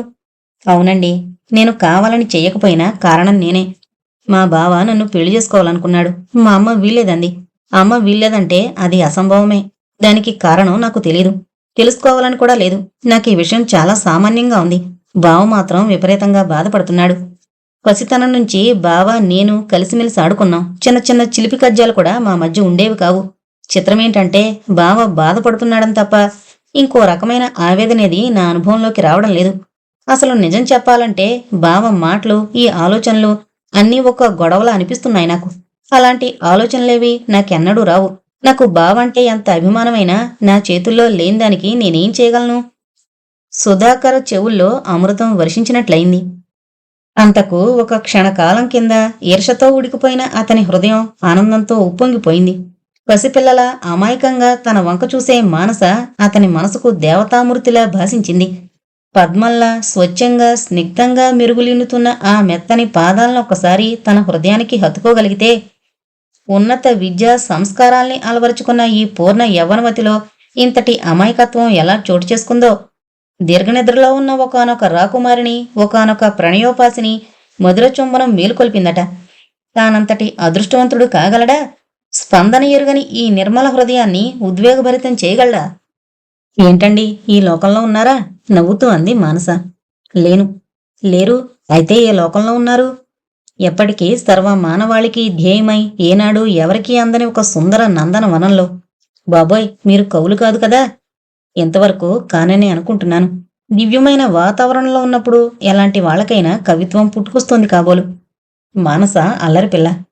ఇంతకు మీరు చెప్పింది కవిత్వమేనంటారు అని పకపకా నవ్వింది. సుధాకర్ చెక్కిళ్ళు కొద్దిగా ఎర్రబడ్డాయి. నవ్వినప్పుడు కొద్దిగా విడివడ్డ గులాబీ రేకుల్లాంటి ఆమె పెదవులను, వాటి మధ్య తళుక్కున మెరిసే తీర్చిన పొలువరసను చూస్తూ తనను తాను మరిచిపోయాడు. మానస తన నవ్వునాపి, క్షమించండి, ఎంతో చికాగ్గా ఉన్న నా మనసు మీతో సంభాషణ వల్ల ఉల్లాసపూరితమైంది. మీకు చాలా థ్యాంక్స్ అంది. అంత మాట అన్నందుకు మీకు థ్యాంక్స్. మీకింత మాత్రంగానైనా నేను ఉపకరించానంటే అంతకంటే నాకు కావలసిందేముంది? మానసకు ఈ మాటలు విచిత్రంగా వినిపించాయి. సంకోచం లాంటిదేదో భావం కలిగింది. వెంటనే ఏ సమాధానం చెప్పలేకపోయింది. ఇంతలో బయటనుంచి కారు డ్రైవర్, అమ్మా, అయ్యగారు 8 గంటలకల్లా క్లబ్ దగ్గరకు రమ్మని చెప్పారు, నేను వెళ్ళనా అని కేకేశాడు. అప్పుడే మానసకు టైము దగ్గర 8 అయిందని తెలిసింది. బేలగా సుధాకర్ వంక చూసింది. వెంటనే సుధాకర్ లేచి నిల్చుని, కబుర్లలో పడి ఆలస్యమైంది, నేను వెళతాను అని సెలవు తీసుకుని వెళ్ళిపోయాడు. మానస బెదురుగా లోపల కడుగులు వేసింది. మధుర దరహాస ప్రపూర్ణమైన అన్నపూర్ణమ్మగారి ముఖమండలం మానసలో శాంతిని నింపింది. ఆ రాత్రి మానసకు సుధాకర్తో నడిచిన సంభాషణ ప్రతి అక్షరము తిరిగి తిరిగి గుర్తుకు రాసాగింది. ఆ విధంగా గుర్తుకు రావడం ఆమెకు ఆహ్లాదకరంగానే ఉంది. కాని అందుకు కారణం మాత్రం ఆమెకు అర్థం కాలేదు. ఆ కారణం తెలుసుకోవాలని ఆమె ప్రయత్నించలేదు కూడా. నౌకరు ఆ రోజు టపా అంతా తెచ్చి బల్లమీద పడేగానే మానస ఎంతో ఆదుర్దాగా తన ఉత్తరాల కోసం వెతికింది. మానసకు కావలసింది దొరికింది. ధర్మారావు రాసిన ఉత్తరం. 3 రోజులకు ఒకసారైనా ధర్మారావు అక్కడి పూర్తి వివరాలు ఉత్తరం రాస్తుంటాడు. మానస వెంటనే సమాధానం ఇస్తుంటుంది. ఈసారి ధర్మారావు రాసిన ఉత్తరం చాలా బరువుగా ఉంది. ఇంత పెద్ద ఉత్తరం ఏంటబ్బా అనుకుంటూ తన గదిలోకి వెళ్లి ఉత్తరం విప్పింది. డియర్ మానస, నీకొక చాలా సంతోషం కలిగించే వార్త చెబుతున్నాను. ఏంటో ఊహించు. నీ తరం కాదు. నీకలాంటి ఊహలు రావు. నేను వివాహం చేసుకోవడానికి నిశ్చయించుకున్నాను. ఒక్క నిమిషం ఆగు, వివరాలు చెప్తాను. ఆ అమ్మాయితో నాకు పూర్వపరిచయం ఏమంత లేకపోయినా ఇక్కడ ఏర్పడ్డ పరిచయాలను బట్టి ఆమె నాకన్ని విధాలా గృహిణిగా తగిందనిపించింది. ఒకనాడు యాదృచ్ఛికంగా ఒక సంగీత సభలో కలుసుకున్నాం. ఆనాడే నాకామె బాగా పాడుతుందని తెలిసింది. నాకు సంగీతం అంటే ఉండే అభిరుచి వలన ఆమె స్నేహాన్ని వాంఛించాను. ఆమె కూడా స్నేహశీలి. ఆ తమిళ రాష్ట్రంలో ఆంధ్రులమైన మేమిద్దరము కొంత సన్నిహితులమయ్యాం. 2 రోజులు కొకనాడైనా మేము ఎక్కడో ఒక చోట కలుసుకునేవాళ్లం. ఆమె రూపసి కూడా. ఆమె అందాన్ని నీకెలా వర్ణించను? ఆమెని ఒక్కసారి చూసిన వారు తప్పక ఆమె పునర్దర్శనాన్ని ఆపేక్షిస్తారు. సౌకుమార్యము, కాఠిన్యము, మృదుత్వము, దృఢత్వము, ఉత్సాహము, కార్యదీక్ష, వినయము, ఆత్మవిశ్వాసము రంగరించుకునున్నాయి ఆమెలో. ఆమె నా జీవిత భాగస్వామి అయితే అదృష్టవంతుండనే భావం నాలో క్రమంగా స్థిరపడింది. సభ్యతా విరుద్ధం కాని విధంలో నా ఉద్దేశాన్ని ఆమెకు తెలియపరిచాను. నా పూర్వపుణ్య విశేషం వలన ఆమె అంగీకరించింది. నీకు గుర్తుందా, ఒకప్పుడు నీకిష్టం లేని ఏ పనైనా నేను చేయనని నీకు వాగ్దానం చేశాను. అందుకే నీ అంగీకారం కోసం ఈ ఉత్తరం రాస్తున్నాను. ఒక్క విషయం మానస, ఆమెది పంచమ కులమట. అయినా ఏ కులమైతేనేం, ఈ కులమత భేదాలు మానవుడు ఒకనాటి సంఘ నిర్మాణ పద్ధతిని అనుసరించి వృత్తిని ఆశ్రయించి నిర్ణయించుకున్నవి. వ్యక్తికి ప్రధానం గుణం కాని కులం కాదు. విద్యావతివి, సంస్కారవంతురాలు అయిన నువ్వు నా భావనతో పూర్తిగా ఏకీభవిస్తావని నమ్ముతాను. నీ సమాధానం చూసి అత్తయ్యకు మామయ్యకు రాస్తాను. అటు ఆమె తరపు నుంచి కూడా ఏ విధమైన ఆక్షేపణ ఉండదు. తొందరగా సమాధానం రాస్తావు కదూ, నీ బావ ధర్మారావు. ప్రథమంలో ఎంతో ఉత్సాహంతో ఆనందంతో ఆ ఉత్తరం చదివిన మానసకు పంచమ కులం అనగానే ఒక మాదిరి కలవరం జనించింది. తన బావ వివాహం చేసుకోబోతున్నాడనే ఆనందమంతా ఈ భావనతో తుడిచిపెట్టుకుపోయింది. ఇలాంటి వివాహం కంటే అసలు వివాహమే జరగకపోవడం నయమనే భావన కూడా ఆమె అంతరాంతరాల్లో మెదిలింది. కాని తన బావకు రాయగలదా? ఒకవేళ రాసినా తన మాట మన్నిస్తాడా? ఒకసారి బావ మనసుకు గాయాన్ని కలగజేసిందయింది. దానికేదో విధంగా ఉపశమనం కలుగుతుంటే మళ్లీ తనే అడ్డుపడాలా? అయినా బావకు బుద్ధి లేదు. వెళ్ళి వెళ్ళి ఆ మాల పిల్లను ప్రేమించాలా? బ్రాహ్మణ కులాల్లో పిల్లలే లేనట్లు మేనరికం లేదని తెలియగానే ఎంతమంది అమ్మ చుట్టూ తిరగడం లేదు? అయినా ఏంటో బావకు మొదటి నుంచి ఇదొక పిచ్చి. మానస ఆలోచనా స్రవంతి ఇక్కడ చటుకుని ఆగిపోయింది. ఈ పిచ్చి బావకేనా, తనకు లేదా? మానసకు ఆలోచించడం ఇష్టం లేకపోయింది. అదీకాక తన సంగతి వేరు. భిన్న వర్ణస్థులతో తను స్నేహం కూడా గాఢంగా ఏర్పరచుకోదు. అన్నింటికంటే అన్నపూర్ణమ్మ గారి విషయం ఎలా తీసుకుంటారో అనేది మనసుకు పెద్ద దిగులైంది. జ్ఞానం వచ్చినాటి నుండి తనకు తెలిసిన ఆవిడ స్వభావాన్ని బట్టి దీనికావిడ ఎంతమాత్రం అంగీకరించరు అనేది నిశ్చయం. కాని బావకు నువ్వు కోరిన వివాహం వీల్లేదని తనెలా రాయగలదు? బావ తన మీద గౌరవం ఉంచి అంగీకారం కోసం రాసినందుకు తనిచ్చే ప్రతిఫలమిదా? మానస మనసు ఊగిపోతోంది. ఆలోచించి ఆలోచించి చివరకు ఒక నిశ్చయానికొచ్చింది. ఈ ఉత్తరం తల్లికి చూపిస్తుంది. ఆవిడ అభిప్రాయాన్ని బట్టి బావకు సమాధానం రాస్తుంది. ఆ ఉత్తరం మానస చదవగా వింటుండగానే అన్నపూర్ణమ్మ గారి ముఖం రక్తపు బొట్టు లేనట్టు తెల్లబడింది. స్మృతి తప్పుతుందా అని మానస భయపడి విచలిత స్వరంతో అమ్మా అంటూ వచ్చి అన్నపూర్ణను గట్టిగా పట్టుకుంది. ఆవిడ నిర్జీవంగా నవ్వి నేనొక శిలని మానస, నాకేం కాదు అన్నారు. ఉత్తరానికేం సమాధానం రాయమంటావని మానస అడగలేకపోయింది. వెలవెలపోతూ తల్లి ముఖంలోకి చూస్తూ అలాగే కూర్చుంది. అన్నపూర్ణమ్మ గారి చూపులు తన అన్న ఛాయాచిత్రం వంకకు మరలాయి. గొణుకుతున్నట్లుగా అన్నయ్య, నా మానసను ఇవ్వనని అనగలిగాను. ఇప్పుడు నేనేం చేయగలను చెప్పు అన్నారు. మానస గాబరాగా అన్నపూర్ణమ్మ గారి ఒంటిమీద చేయి వేసి అమ్మా అంది. అన్నపూర్ణమ్మ గారు ఆ చేయిని మృదువుగా తొలగించి పిచ్చిపిల్ల, నాకింకా పిచ్చెక్కలేదులే, నా దురదృష్టం, అడుగడుగునా నాకన్నీ అగ్నిపరీక్షలే అన్నారు. ఆ రాత్రి ఎన్నడూ లేంది అన్నపూర్ణమ్మ గారికి కొద్దిగా జ్వరం తగిలింది. మానస మతిపోయి తల్లిని వదిలిపెట్టలేదు. జ్వరంలో కూడా ఆమె కటిక నేల మీద పీటను తల కింద పెట్టుకుని పడుకున్నారు. ఆవిడ ముఖం వంక చూస్తూ పొరుపు మీద పడుకోమని అనగలిగే సాహసం కలగలేదు. ఆ రాత్రి మధ్య మధ్యలో చాలాసార్లు అన్నపూర్ణమ్మ గారు అన్నయ్య నన్నేం చేయమంటావ్ అని కలవరిస్తూనే ఉన్నారు. మానస ఈ వివాహానికి తల్లి అంగీకారం లభిస్తుందని ఆశ పెట్టుకోలేదు. కానీ ఆవిడింతగా క్షోభిస్తారని కూడా ఊహించలేకపోయింది. ఆ మరునాటికే అన్నపూర్ణమ్మ గారికి జ్వరం తగ్గిపోయింది.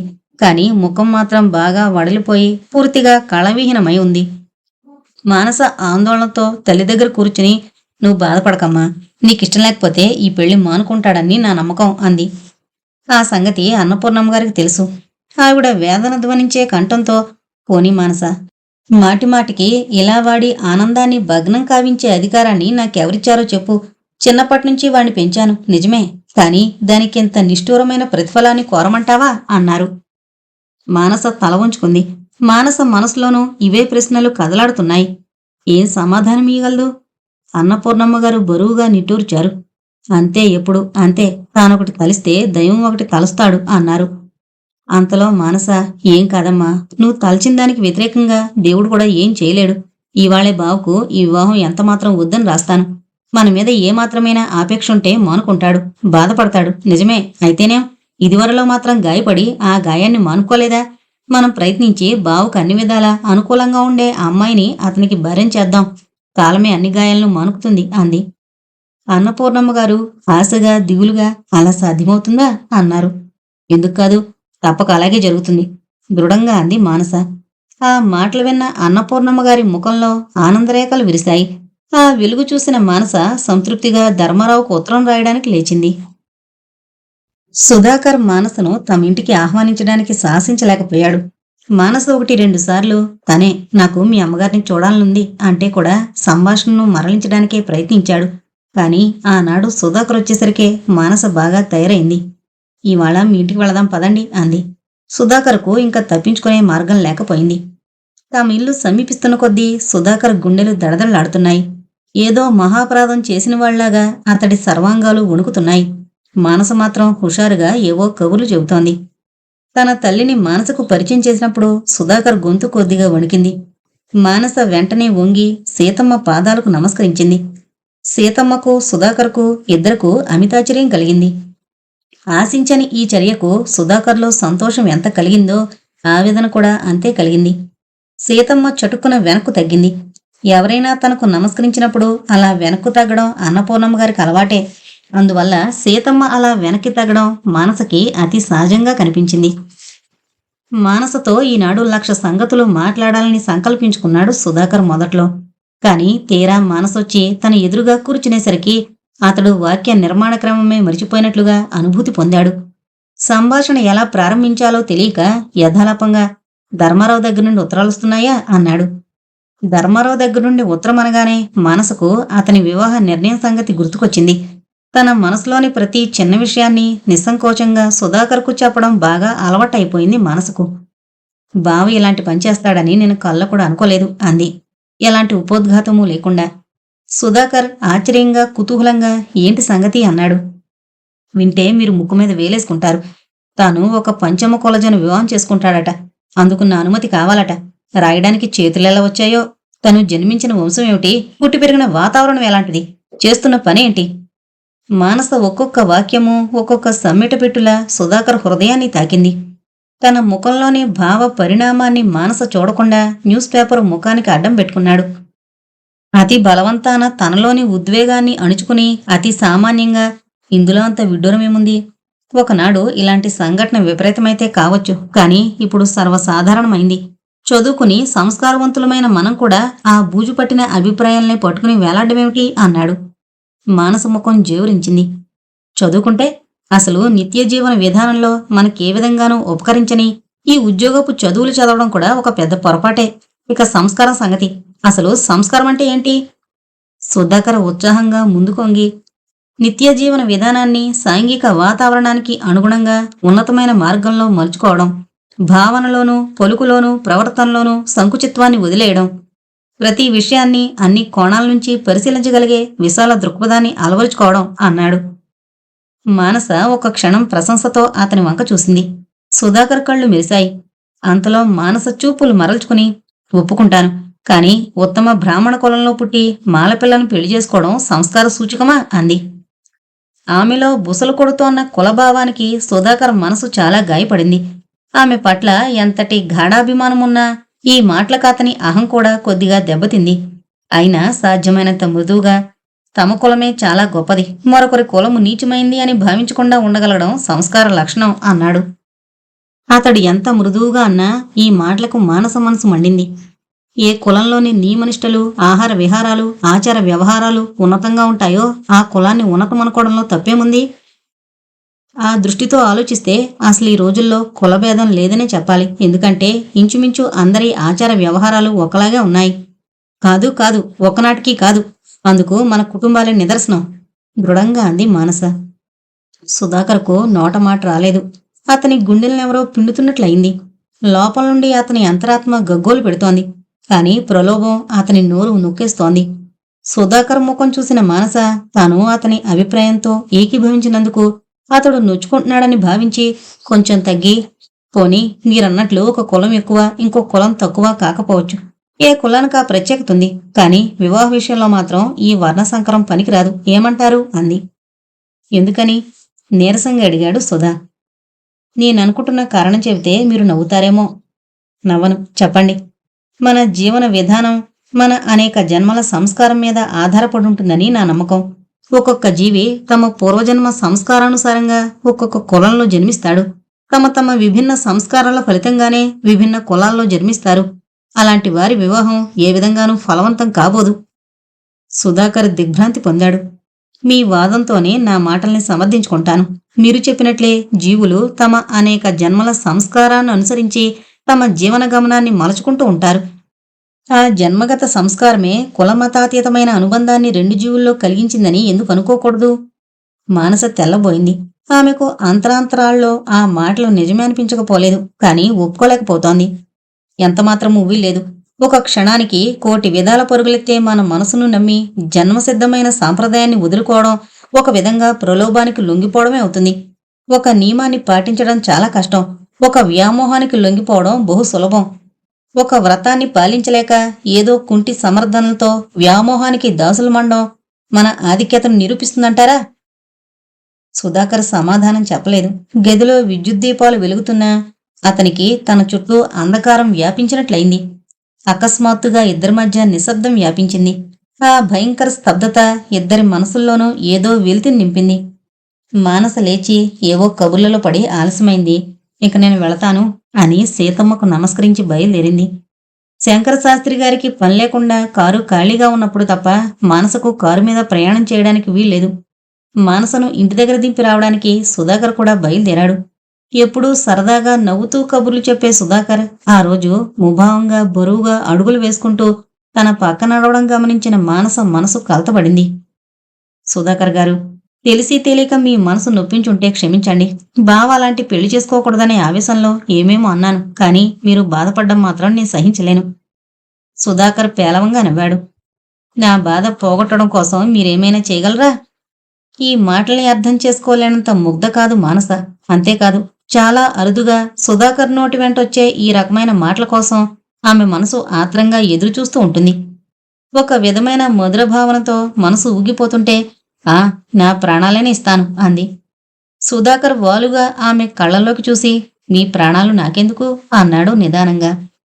ఈ మాటలకు సమాధానంగా తన నాలుక చివరి వరకు వచ్చిన మాటలను పెదిమలతో నొక్కిబట్టి ఆపు చేసుకుంది మానస. కాని లేవలేక లేచిన బరువైన కనురెప్పల కింద మెరిసే నల్లని ఆమె కనుపాపలు ఆమె మనసులోని భావాన్ని ఆమె మాటల కంటే మధురంగా అతడికి తెలియజేశాయి. సమస్తాన్ని, చివరకు తన ఉనికిని కూడా మరిపింపజేస్తూ ఏదో మధురమయ్య ప్రణయ ప్రపంచంలోకి తీసుకుపోయే ఆ కళ్ళల్లోకి తన్మయత్వంతో చూస్తున్న అతని మనసు, కనీసం ఈ కళ్ళల్లోకి ఇలా చూడగలిగే అదృష్టాన్ని వదులుకోలేను అని దీనాతి దీనంగా అంతరాత్మ ముందు మొరపెట్టుకుంది. ఇంతలో బస్సు రావడం, మానస సుధాకర్లు బస్సు ఎక్కడం జరిగింది. సుధాకర్ మానస కూర్చున్న సీటుకు మరో పక్కగా ఉన్న సీట్లో కూర్చున్నాడు. మానస తన సీట్లో ఒక పక్కకు జరిగి సుధాకర్ వంక భావ్యుక్తంగా చూసింది. సుధాకర్ అది గమనించినట్లు కిటికీలోంచి బయటకు చూస్తూ కూర్చున్నాడు. మానస దెబ్బతింది. ఆత్మాభిమానంతో ఆమె కళ్ళల్లో నీళ్లు తిరిగాయి. తన ఇల్లు సమీపించగానే ఒక్క మాటైనా మాట్లాడకుండా లోపలికి వెళ్ళిపోయింది. మానసను పూర్తిగా అర్థం చేసుకున్న సుధాకర్కు ఈ చర్య వల్ల కోపానికి బదులు జాలి కలిగింది. నిస్పృహతో కూడిన ఒక్క నిట్టూర్పు వదిలి అన్నపూర్ణమ్మ గారితో చెప్పి తనింటికి బయలుదేరాడు. ఎగిరెగిరిపడే కెరటాలను అదుపులో పెట్టుకోలేక, తనలో సుళ్ళు తిరిగే నీటి గుండాలకు తట్టుకోలేక ఘోషిస్తోంది సముద్రం. దాని ఒడ్డున కూర్చున్న నిరంజని హృదయం కూడా అలానే ఘోషిస్తోంది. ఒక ఆలోచన కాదు, 1,00,000 ఆలోచనలు. ఆమెకు కొంచెం దూరంలో ఉన్న ధర్మారావు ఇసుకను గుప్పిళ్లతో తీసుకుని పైనుంచి కిందకు పోస్తూ పిచ్చిగా ఆడుకుంటున్నాడు. నిరంజని తన కళ్ళల్లో సుడులు తిరిగే నీటిని అణుచుకోవడానికి వ్యర్థ ప్రయత్నం చేస్తోంది. ఆ నిశ్శబ్ద వాతావరణానికి భంగం కలిగిస్తూ, నన్ను క్షమించండి నిరంజని, మానస ఇలా అంటుందని నేను కల్లో కూడా అనుకోలేదు. ఏమాత్రమైనా ఇలా ఊహించుంటే మీకింత సన్నిహితున్నయ్యి ఈరోజు మీకింత ఆవేదనను కలిగించేవాణ్ణి కాను అన్నాడు. ఈ మాటలకు తన ఆత్మాభిమానాన్ని మరింత గాయపరచగా నిరంజని మనసు భగభగలాడింది. ఎంతకంటే నీలో నాకు ఆకర్షణ పోయింది అన్న ఆమె సంతోషించగలిగి ఉండేది. లోకంలో సాధారణంగా ఏ స్త్రీ కూడా ఊహించడానికైనా ఇష్టపడిన విషయం ఇతనితో సామాన్యంగా చెప్తున్నాడు. మానసు వద్దందట. వద్దండానికి మానసెవరు? మానసు వద్దన్నంత మాత్రాన ఇతను మానేయాలా? ఇతని మీద ఆమెకంత ప్రభావం ఉందా? అట్లాంటప్పుడు తనతో వివాహ ప్రసక్తి చేయడం దేనికి? నిన్నటి వరకు తనతో పలికిన అనేక ప్రణయ సంభాషణలకు, ఇచ్చిన అనేక వాగ్దానాలకు లేని విలువ ఒక్క మానస ఆజ్ఞకుందా? ఒక్కసారి తలెత్తి ధర్మరావు వంక చూసింది నిరంజని. ఎందుకో ఒక జుగుప్సలాంటి భావం ఆమె మనసును కమ్ముకొంది. అతి బలవంతాన తన మనోభావాల్ని అణుచుకుని శాంత దృఢస్వరంతో, మిమ్మల్ని క్షమించవలసిన అవసరం ఏముంది? మీరే నన్ను క్షమించాలి. మీరు నన్ను ప్రేమించారని అపోహపడ్డాను అంది.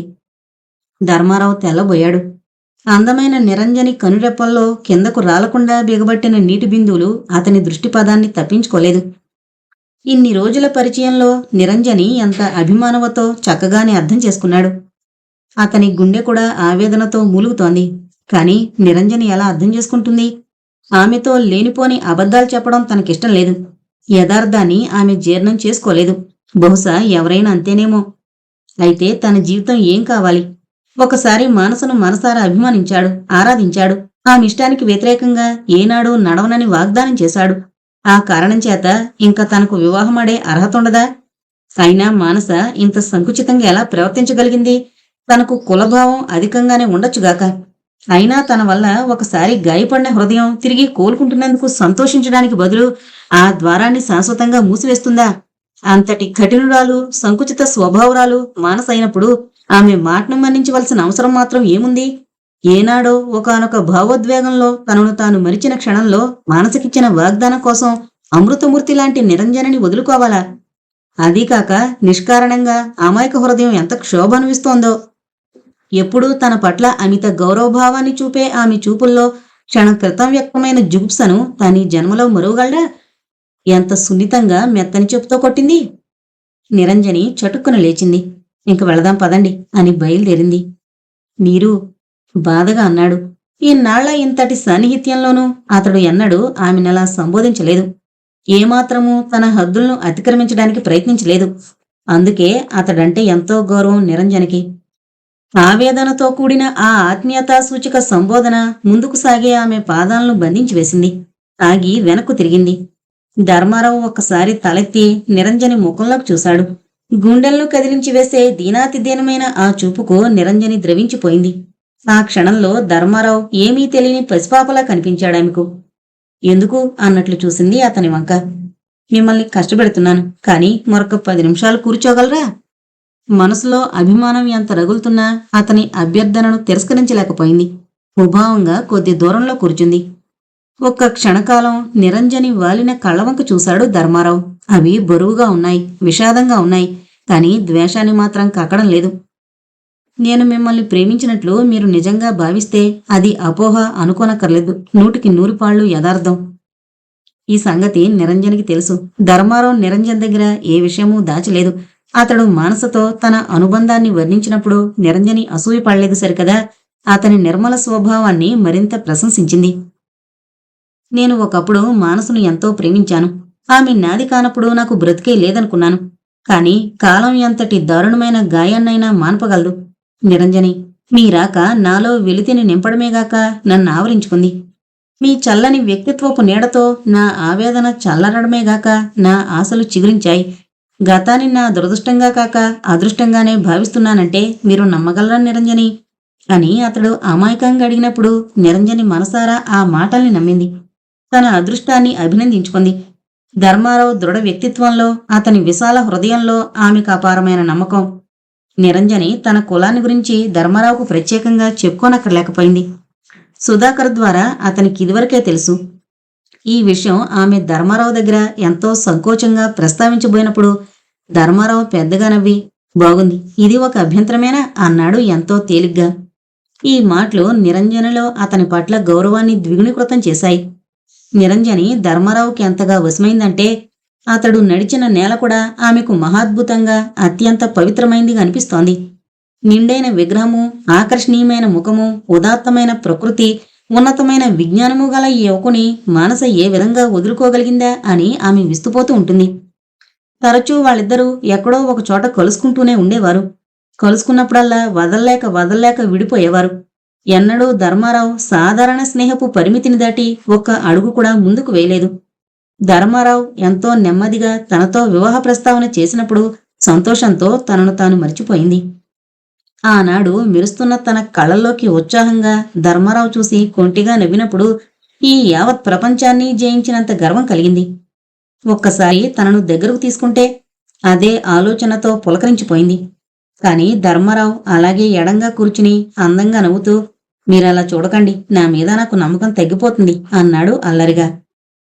తర్వాత తనకి అనుభవం కాని సిగ్గుతెరేదో తనను కప్పివేయగా ముకుళించుకుపోయింది. ఆ క్షణం వరకు తనలో అంత సిగ్గుందని తనకే తెలీదు. అతి కష్టం మీద తనను తాను నిగ్రహించుకుని కళ్ళెత్తేసరికి ధర్మారావు తనను కళ్ళతో తాగేస్తున్నాడు. తనకు ఒళ్ళు జల్దరించినట్లు కాగా చటుకుని లేచి ఇక వెళదామంది. అంతరాంతరాలలో తనను ధర్మారావు బలవంతాన ఆపు చేస్తాడనే ఆశ మెదిలింది. కాని ధర్మారావు తను కూడా లేచి, పదండి, పాపం ఇంకెన్నాళ్ళు నన్ను ఆజ్ఞాపించగలరు గనుక అన్నాడు. తను నవ్వింది. ఎంత నిగ్రహవంతుడో అంత అల్లరివాడు. ఉత్సాహము సచ్చీలము రంగరించుకునున్న ఆ ధీరమూర్తి పాదాల దగ్గర ఆ క్షణమే నిరంజని తనను తాను మనసా అర్పణ చేసుకుంది. కాని ఈనాడు మానస కాదన్నదన్న చిన్న కారణానికి ఆ అద్భుత సుందర సౌధాలన్నీ మంటగలిసిపోతున్నాయి. బౌరుమని ఏడవాలనిపించింది నిరంజనికి.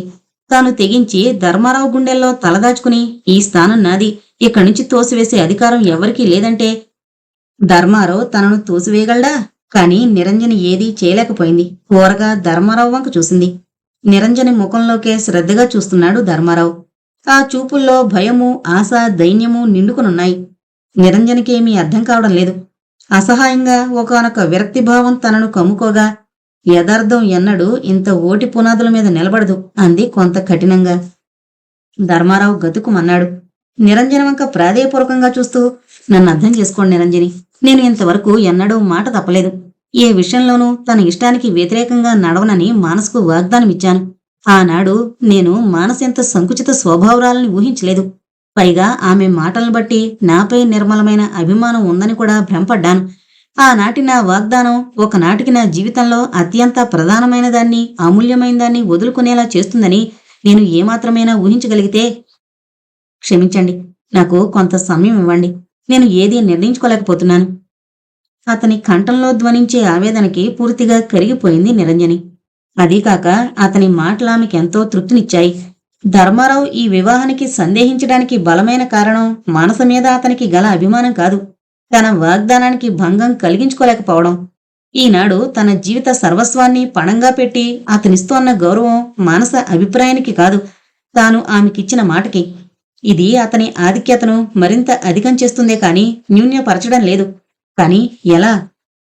ఆమె ఆలోచనలకు అంతరాయం కలిగిస్తూ ధర్మారావు, కులానికి ఇంతటి అనవసర ప్రాధాన్యమిచ్చే మానస మీతో అంతటి గాఢ స్నేహం ఎలా చేయగలిగింది అర్థం కావడం లేదు అన్నాడు సాలోచనగా. నిరంజని ఉలికి పడింది. ఆమె ముఖం వెలవెలపోయింది. దానిని ధర్మారావు మరొక విధంగా అర్థం చేసుకున్నాడు. క్షమించండి, మిమ్మల్ని కించపరచడానికి అనలేదు.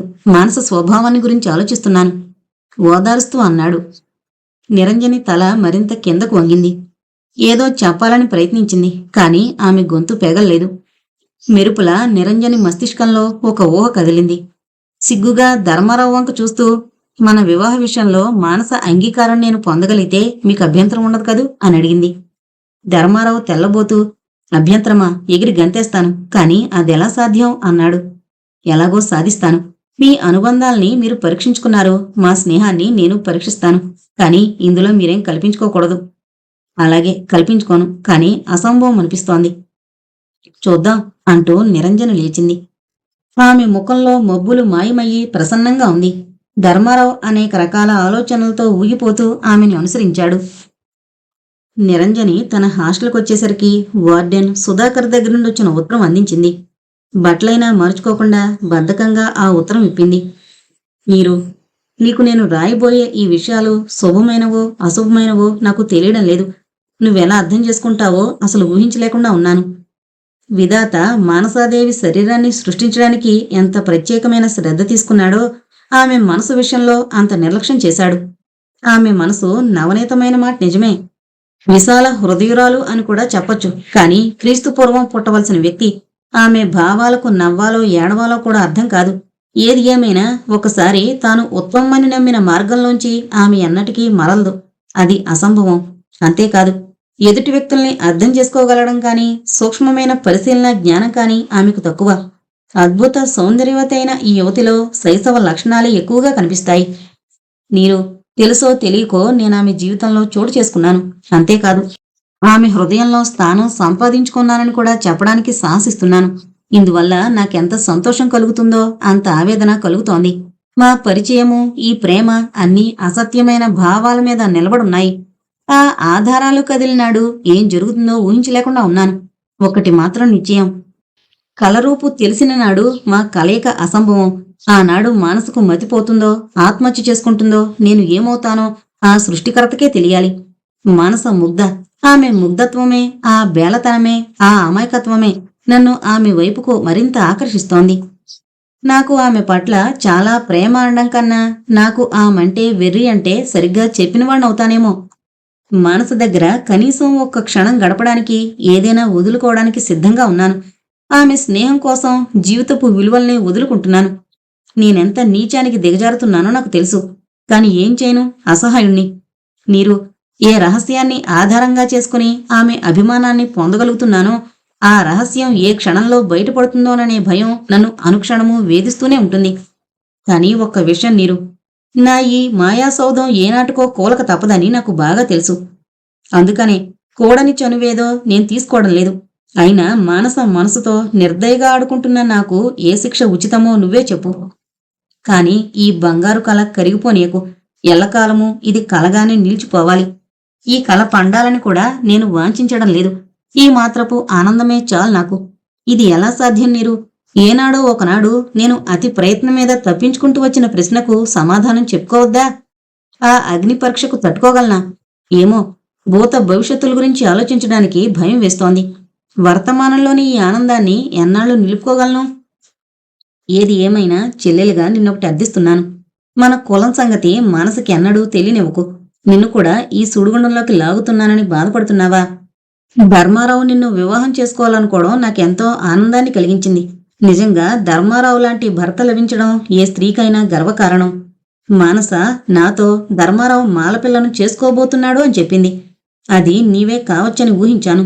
మానస ఈ వివాహానికి వ్యతిరేకంగా నా ఎదురుగానే మాట్లాడుతున్నప్పుడు నా మనసు ఎలా కుమిలిపోయిందో నీకెలా వ్యక్తీకరించను? ధర్మారావు మానసకు తాను వివాహం ఆడబోయేది నీవేనని ఎందుకు రాయలేదు? అందుకు నీ సూచనయే కారణమా? మీ వివాహానికి ఆహ్వానం ఎప్పుడా అని నిరీక్షిస్తున్నాను. మీ ఇద్దరకు నా శుభాకాంక్షలు. అమ్మ, పిన్ని, మానస అందరూ కులాసాగా ఉన్నారు. మీ అందరి క్షేమం రాయి. నీ అన్న సుధా.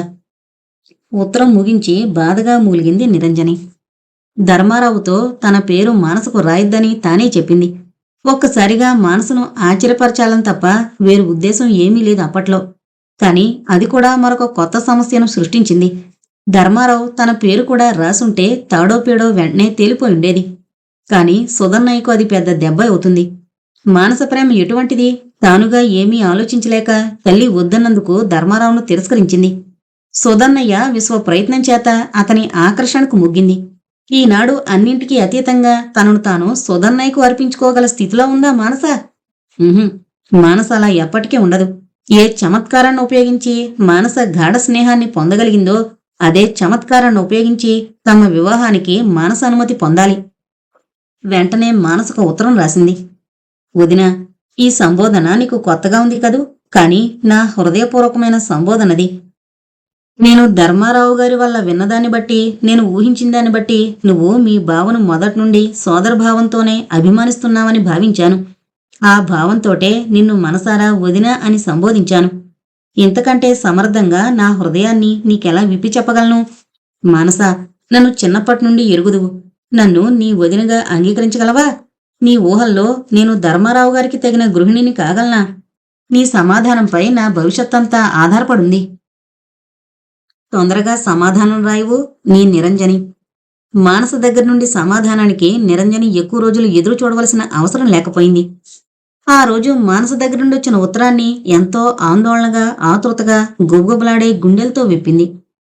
వదినా, నిన్నిలా సంబోధించగలిగిన అదృష్టం నాకు కలిగించినందుకు నీకు నా కృతజ్ఞత ఎలా తెలుపుకోవాలో అర్థం కావడం లేదు.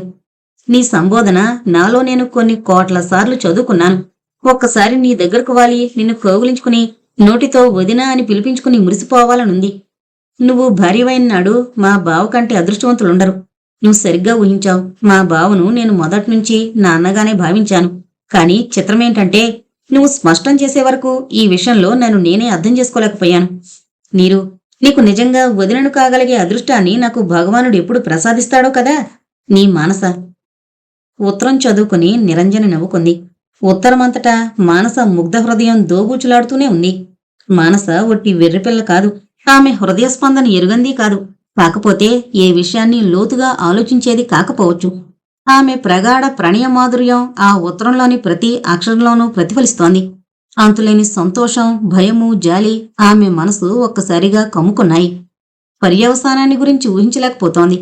ఆ సాయంత్రం తనను బీచ్లో కలుసుకోవలసిందని ధర్మారావు లాడ్జికి టెలిఫోన్ చేసింది. ధర్మారావు కనపడగానే విజయగర్వంతో మానస ఉత్తరం అందించింది. ధర్మారావు యాంత్రికంగా అది చదివి నిర్లిప్తంగా కింద పడేశాడు. నిరంజని బెత్తరపోయింది. అయోమయంగా ధర్మారావు వంక చూసింది. ధర్మారావు నిరసనగా నిరంజని వంక చూస్తూ, ఇంతవరకు మీరు చాలా ఉన్నతులని నేను భావిస్తూ వచ్చాను. సత్యాన్ని ఎదుర్కోలేని పిరికి వాళ్ళని అనుకోలేదు అని అర్థం కానట్లు చూసే నిరంజని చూపులకు సమాధానంగా మానస తనకు రాసిన ఉత్తరం అందించాడు. నిరంజని గాబరాగా విప్పింది. బావా, ఎంతటి దుర్మార్గుడు నువ్వు! విషంలాంటి విషయాల్ని వెంటనే తెలియజేసి అమృతంలాంటి సంగతుల్ని దాచుకుంటావా? ఎవతనో మాలపిల్లను చేసుకోవాలన్నప్పుడు వెంటనే ఉత్తరం రాశావు. నిరంజన్ లాంటి అమృతమూర్తిని చేసుకోబోతున్న విషయం మాత్రం నువ్వే దాచుకున్నావు. కొంపదీసి నీవీ మాలపిల్లని చేసుకోవడానికి వీల్లేదన్నందుకు నా మీద కోపం రాలేదు కదా? బావా, ఈ ఉత్తరం నీకు రాసేటప్పుడు నన్ను నేను ఎలా చిత్రవద చేసుకున్నానో నువ్వెలా ఊహించగలవు? వర్ణసంకరం నాకిష్టం లేని మాట నిజమే. అయినా బాధతోనైనా నీ సంతృప్తి కోసం, నీ సుఖం కోసం నా అభ్యంతరం బయటపెట్టి ఉండేదాన్ని కాదు. కాని అమ్మ కన్నీళ్లు నేను చూడలేకపోయాను. నీ ఉత్తరం విన్న అమ్మ ఆవేదనతో విలవిల్లాడిపోయింది. జ్వరం కూడా వచ్చింది. అందులో నిన్ను గురించే కలవరింతలు. విధిలేక ఏడుస్తూ నీకా ఉత్తరం రాశాను. మా ధర్మారావు బావ ఏనాడు ధర్మపదాన్ని తప్పడని నాకు తెలుసు. ఎంతటి దారుణ ఘాతాన్నైనా సహించి తన మాట మీద నిలబడతాడని కూడా నాకు తెలుసు. అందుకే నువ్వు నాకొకనాడు అమితానురాగంతో ఇచ్చిన వాగ్దానాన్ని రాక్షసంగా ఉపయోగించుకున్నాను. నిన్ను క్షమించమని అడగడానికి కూడా నోరు రావడం లేదు. పోనీ బావా, అంతా మన మంచికే జరిగింది. నిరంజనని గురించి నీకంటే నాకెక్కువ తెలుసు. 1-2 సార్లు నీ మనసుకు నా వల్ల కలిగిన గాయం ఆమె చల్లని ప్రేమలో మచ్చ కూడా లేకుండా కరిగిపోతుంది. నిరంజని ఏం రాసిందో తెలుసా? నేను నిన్ను అన్నలా అభిమానిస్తున్నాను అంది. నిజమే కదూ? లేకపోతే నిన్నెంతో వెర్రిగా అభిమానిస్తూ కూడా నీ కోరికను తిరస్కరించడంలో అర్థమేమిటి? తొందరగా సమాధానం రాయ్. నీ సోదరి మానస. ఉత్తరం ముగించి తలదించుకుంది నిరంజని. అంతకు క్షణం క్రిందటి ఆమె ఉత్సాహమంతా నీరుగారిపోయింది. క్షమించరాన్ని నేరం చేసి న్యాయాధిపతి ఎదుట నిలువబడిన ముద్దాయిలా ఉంది ఆమె మన పరిస్థితి. ధర్మారావు మనసు కొతకొత ఉడికిపోతోంది. ఏమాత్రపు అధర్మాన్ని, కౌటిల్యాన్ని అతడు సహించలేడు. మీరు నటిగా చాలా చక్కగా రాణిస్తారు నిరంజని అన్నాడు కర్కశంగా, వెటకారంగా. అంతవరకు అపరాధ భారంతో కుంగిన నిరంజని హృదయం ఈ మాటలకు రోషంతో బుసలు కొట్టింది. క్షమించండి, నేను ఎవరి దగ్గర ఏ విధమైన నటన చేయలేదు. ఎదుటివారు తమలో తాము ఏవో అపోహలు పెంచుకుంటే అందుకు బాధ్యత నాదా? అవును పాపం, అలాంటి అపోహ ఉన్నదని తెలిసి దానిని పోషించడంలో కూడా మీ బాధ్యత ఏం లేదు. మీరు కష్టపడి సంపాదించిన మానస సమాధానానికి విలువ లేదు. అలాంటి సమాధానం కోసం ఎదురు చూడవలసిన అవసరమూ లేదు. అంతకంటే వాగ్దానానికి విలువ లేకుండా చేసుకోవడమే చాలా ఉత్తమం. కాని నేను మొదట్నుంచి మీతో అన్ని విషయాల్లోనూ ఏ అరమరిక లేకుండా వ్యవహరించినప్పుడు మీరిలా ఎందుకు దాగుడు మూతలాడాలో అర్థం కావడం లేదు. నిరంజని ఇక నిగ్రహించుకోలేకపోయింది. 2 చేతుల్లో ముఖం కప్పుకుని వెక్కివెక్కేడ్చింది. ధర్మారావు ఉదాసీనంగా కూర్చున్నాడు. నిరంజని కొంతసేపటికి కళ్ళు తుడుచుకుని స్థిరంగా ధర్మారావు ముఖంలోకి చూస్తూ, జరిగింది జరిగినట్లు చెబుతున్నాను వినండి. నేను బ్రాహ్మణ్ణని నేను మానసతో ఏనాడూ చెప్పలేదు. నేను శాకాహారిని కావడం వల్లనో మరెందువల్లనో మానస నేను బ్రాహ్మణినని భావించింది. ఆమె ఆ విధంగా భావిస్తుందని నాకు మొదట్లో తెలీదు. తెలుసుంటే ఆమెకు దగ్గర కావడానికి ప్రయత్నించేదాన్ని కాను. మేము గాఢ స్నేహితులమైన తర్వాతనే ఒకనాడు కాకతాళీయంగా వాళ్ళింటికి వెళ్ళినప్పుడు మొట్టమొదటిసారిగా ఆమె కులానికి ఎంత ప్రాముఖ్యమిచ్చేది తెలిసి విస్తుపోయాను. అప్పుడే నా కులాన్ని గురించి ఆమెకు చెప్పాలనిపించింది. కాని అప్పటికే మా మధ్య పెరిగిన స్వచ్ఛమైన స్నేహలతను ఇంతటి చిన్న కారణానికి తుంచివేయలేక ఇందువల్ల ఎవరికి మాత్రం జరిగే అపకారం ఏముంటుందని భావించబట్టి తటస్థంగా ఊరుకున్నాను. నా అపరాధం ఇదే. ఇలా ఇప్పుడు నిజంగా నా కులాన్ని గురించి చెప్పవలసిన అవసరం ఉంది. నేను ఇప్పుడు కూడా చెప్పలేకపోవడంలో నా స్వార్థం లేదన్ను. కాని అంతకంటే బలవత్తరమైన కారణం ఉంది అంది. ధర్మారావు శ్రద్ధగా విన్నాడు. ఆగిపోయారు. ఆ కారణం నాకు చెప్పకూడదా? కొన్ని క్షణాలు నిరంజని మాట్లాడలేకపోయింది. తర్వాత, అది నాకు సంబంధించింది కాదు. అయినా ఇంతవరకు వచ్చాక మీ దగ్గర ఇంకేమీ దాచను. మీరు నాకే శిక్ష విధించినా సరే అని సుధాకర్ తనకు రాసిన ఉత్తరం కోసం తన హ్యాండ్ బ్యాగ్లో వెతికింది. అది దొరికింది. దాన్ని ధర్మారావు చేతికిచ్చి, ఇది చదువుకోండి, సమస్తము మీకే బోధపడుతుంది అంది. ధర్మారావు గబగబా ఉత్తరాన్ని ఆద్యంతము చదివాడు. అతనికి తల గిర్రున తిరిగింది. అందుకు కారణం సుధాకర్ మీద ఈర్ష కాదు. ఈ విపరీత సంఘటనల దారుణ పరిణామాన్ని తలుచుకుని ఆనాడు మానస అనుభవించబోయే ఆవేదన ఊహించలేక 2 చేతులతోనూ తల పట్టుకుని కూర్చున్న ధర్మారావును చూసి నిరంజని వణికిపోయింది. ధర్మారావుని ఎలా ఓదార్చాలో, ఏ విధమైన మాటలతో జరిగిందానని సమర్థించుకోవాలో ఆమెకు అర్థం కావడం లేదు. ధర్మారావు అకస్మాత్తుగా, ఇంక ఈ నాటకం సాగడం నాకిష్టం లేదు నిరంజని అన్నాడు. నాకు ఇష్టం లేదు, కాని తెర ఎలా దించాలో అర్థం కావడం లేదు. ఇందులో అంత తల పగలగొట్టుకోవాల్సిందేముంది? ఉన్నది ఉన్నట్లు మనసుకు రాస్తాను అన్నాడు. నిరంజని అదిరిపడింది. వద్దొద్దు, సుధన్నయ్య మానస దృష్టిలో నీచుడవుతాడు. మానసపైన తనకు గల వెర్రి వ్యామోహాన్ని నిగ్రహించుకోలేక ఈ మాత్రపు అధర్మానికి తల ఉగ్గాడు. కాని సుధన్నయ్య ఎలాంటివాడో మీకు తెలుసు. సుధన్నయ్య కోసం మిమ్మల్ని ఈ విధంగా చేయవద్దని ప్రాధేయపడుతున్నాను. ధర్మారావు దిగులుగా చికాకుగా, కాని దీనికి అంతెక్కడా అన్నాడు. నిరంజని తల ఉంచుకుని మరేదైనా పరిష్కార మార్గం ఆలోచించండి అంది. సుధాకర్ ఎటువంటివాడో ధర్మారావుకు బాగా తెలుసు. అతని పట్ల స్నేహభావంతో పాటు ఎంతో గౌరవం ధర్మారావుకు. ఎటూ దారి తెన్ను తోచక చికాకుగా ధర్మారావు లేచి బయలుదేరాడు. నిరంజని దిగులుగా అతన్ని అనుసరించింది. ఇంచుమించు ప్రతిరోజు సుధాకర్ మానసింటికి రావడం జరుగుతూనే ఉంటుంది. కాని ఆనాడు మానస రోషంగా ఒక్క మాటైనా మాట్లాడకుండా వచ్చేసిన దగ్గర నుంచి సుధాకర్ మానసింటికి రావడం మానేశాడు. మానస ఎంత ఆరాటపడుతున్నా అభిమానం కొద్దీ తనను తాను అతి కష్టం మీద నిగ్రహించుకుంది మానస. అప్పటికి వారం రోజుల నుంచి సుధాకర్ రావడం లేదు. నిమిషమొక యుగంలాగా అతని రూపే ధ్యానం చేస్తూ గడిపింది మానస. ఇక ఆమె నిగ్రహం సడలిపోయింది. నిరంజని వంకతో బయలుదేరకుండా ఉండలేకపోయింది. దారిలో ఆమెకు సుధాకర్కు నిజంగా కోపం రాలేదు కదా అని అనుమానం వచ్చింది. ఆ ఆలోచనకే వణికిపోయింది. ఆమె సుధాకర్ కోపం కంటే ప్రపంచంలోని ఇంక ఏ విధమైన కష్టమైనా హాయిగా అనుభవించగలదు. వాలు కుర్చీలో పడుకుని చేతిలో పుస్తకం పట్టుకుని గోడ మీద సాలిగుడు వంక శ్రద్ధగా చూస్తున్నాడు సుధాకర్. అడుగుల చప్పుడుకు తలెత్తి ఎదురుగా దేవతలా ప్రత్యక్షమైన మానసను చూసి దిగ్భ్రాంతి పొందాడు సుధాకర్. నిష్కారణంగా మానస తడబడుతూ, మీ చదువుకు విఘ్నం కలిగిస్తే క్షమించండి, ప్రత్యేకమైన పనుండొచ్చాను, లేకపోతే రాకపోదును అంది. వెనుకటి తన ప్రవర్తనకు 1,00,000 క్షమార్పణలు దారి పొడుగునా ఆలోచించుకుంటూ వచ్చిన మానస పలికిన మాటలివి. అనవసరమైన ఆమె కంగారుకు సుధాకర్ చిరునవ్వు నవ్వి ఆమెకు కుర్చీ చూపించి, కూర్చోండి, మీ రాక వల్ల నా పనికి విఘ్నమేమిటి? చకోర పక్షి చంద్రుడి రాకకు విసుక్కుంటుందా? ఏ కోపమూ లేకుండా మామూలుగా సుధాకర్ మాట్లాడినందుకు మానస మనసు తేలిక పడింది. కుర్చీలో కూర్చుంటూ, వారం రోజుల నుంచి మా ఇంటికి రావడం లేదేం అని అడిగింది. సుధాకర్ మానస కళ్ళలోకి ఆప్యాయంగా చూశాడు. 7 రోజులైనా అయింది, నాకు 7 ఏళ్ళు అయినట్లుగా ఉంది, నాకు 7 యుగాలైనట్లుగా ఉంది. మానస నవ్వుతుంటే సుధాకర్ కూడా శృతి కలిపాడు. ఇద్దరి మనసులు ఒకానొక మధుర భావనతో పరవశించాయి. నేను రాని రోజులు మీరు కూడా లెక్కబెట్టుకుంటున్నారన్నమాట, తృప్తిగా అన్నాడు సుధాకర్. లెక్కబెడుతోంది రోజులు కాదు, క్షణాలు. నా మీద కోపం వచ్చింది కదూ? మీ మీద కోపమా?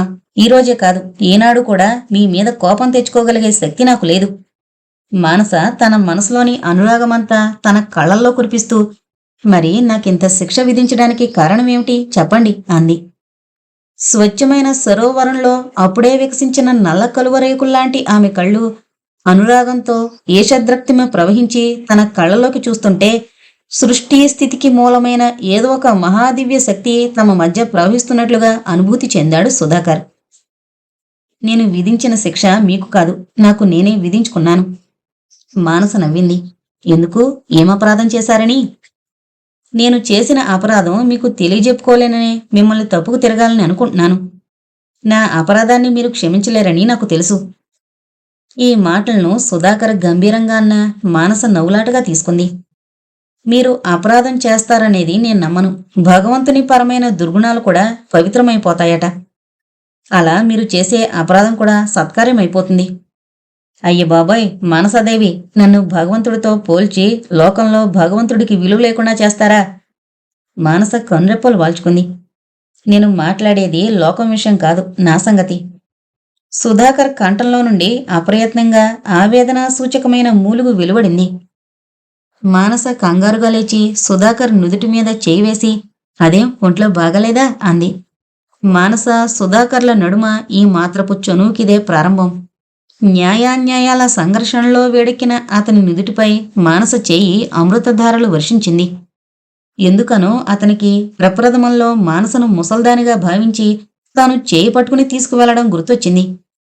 ఆ క్షణంలో అతడు తన మనస్సంక్షోభాన్నంతా మరిచిపోయాడు.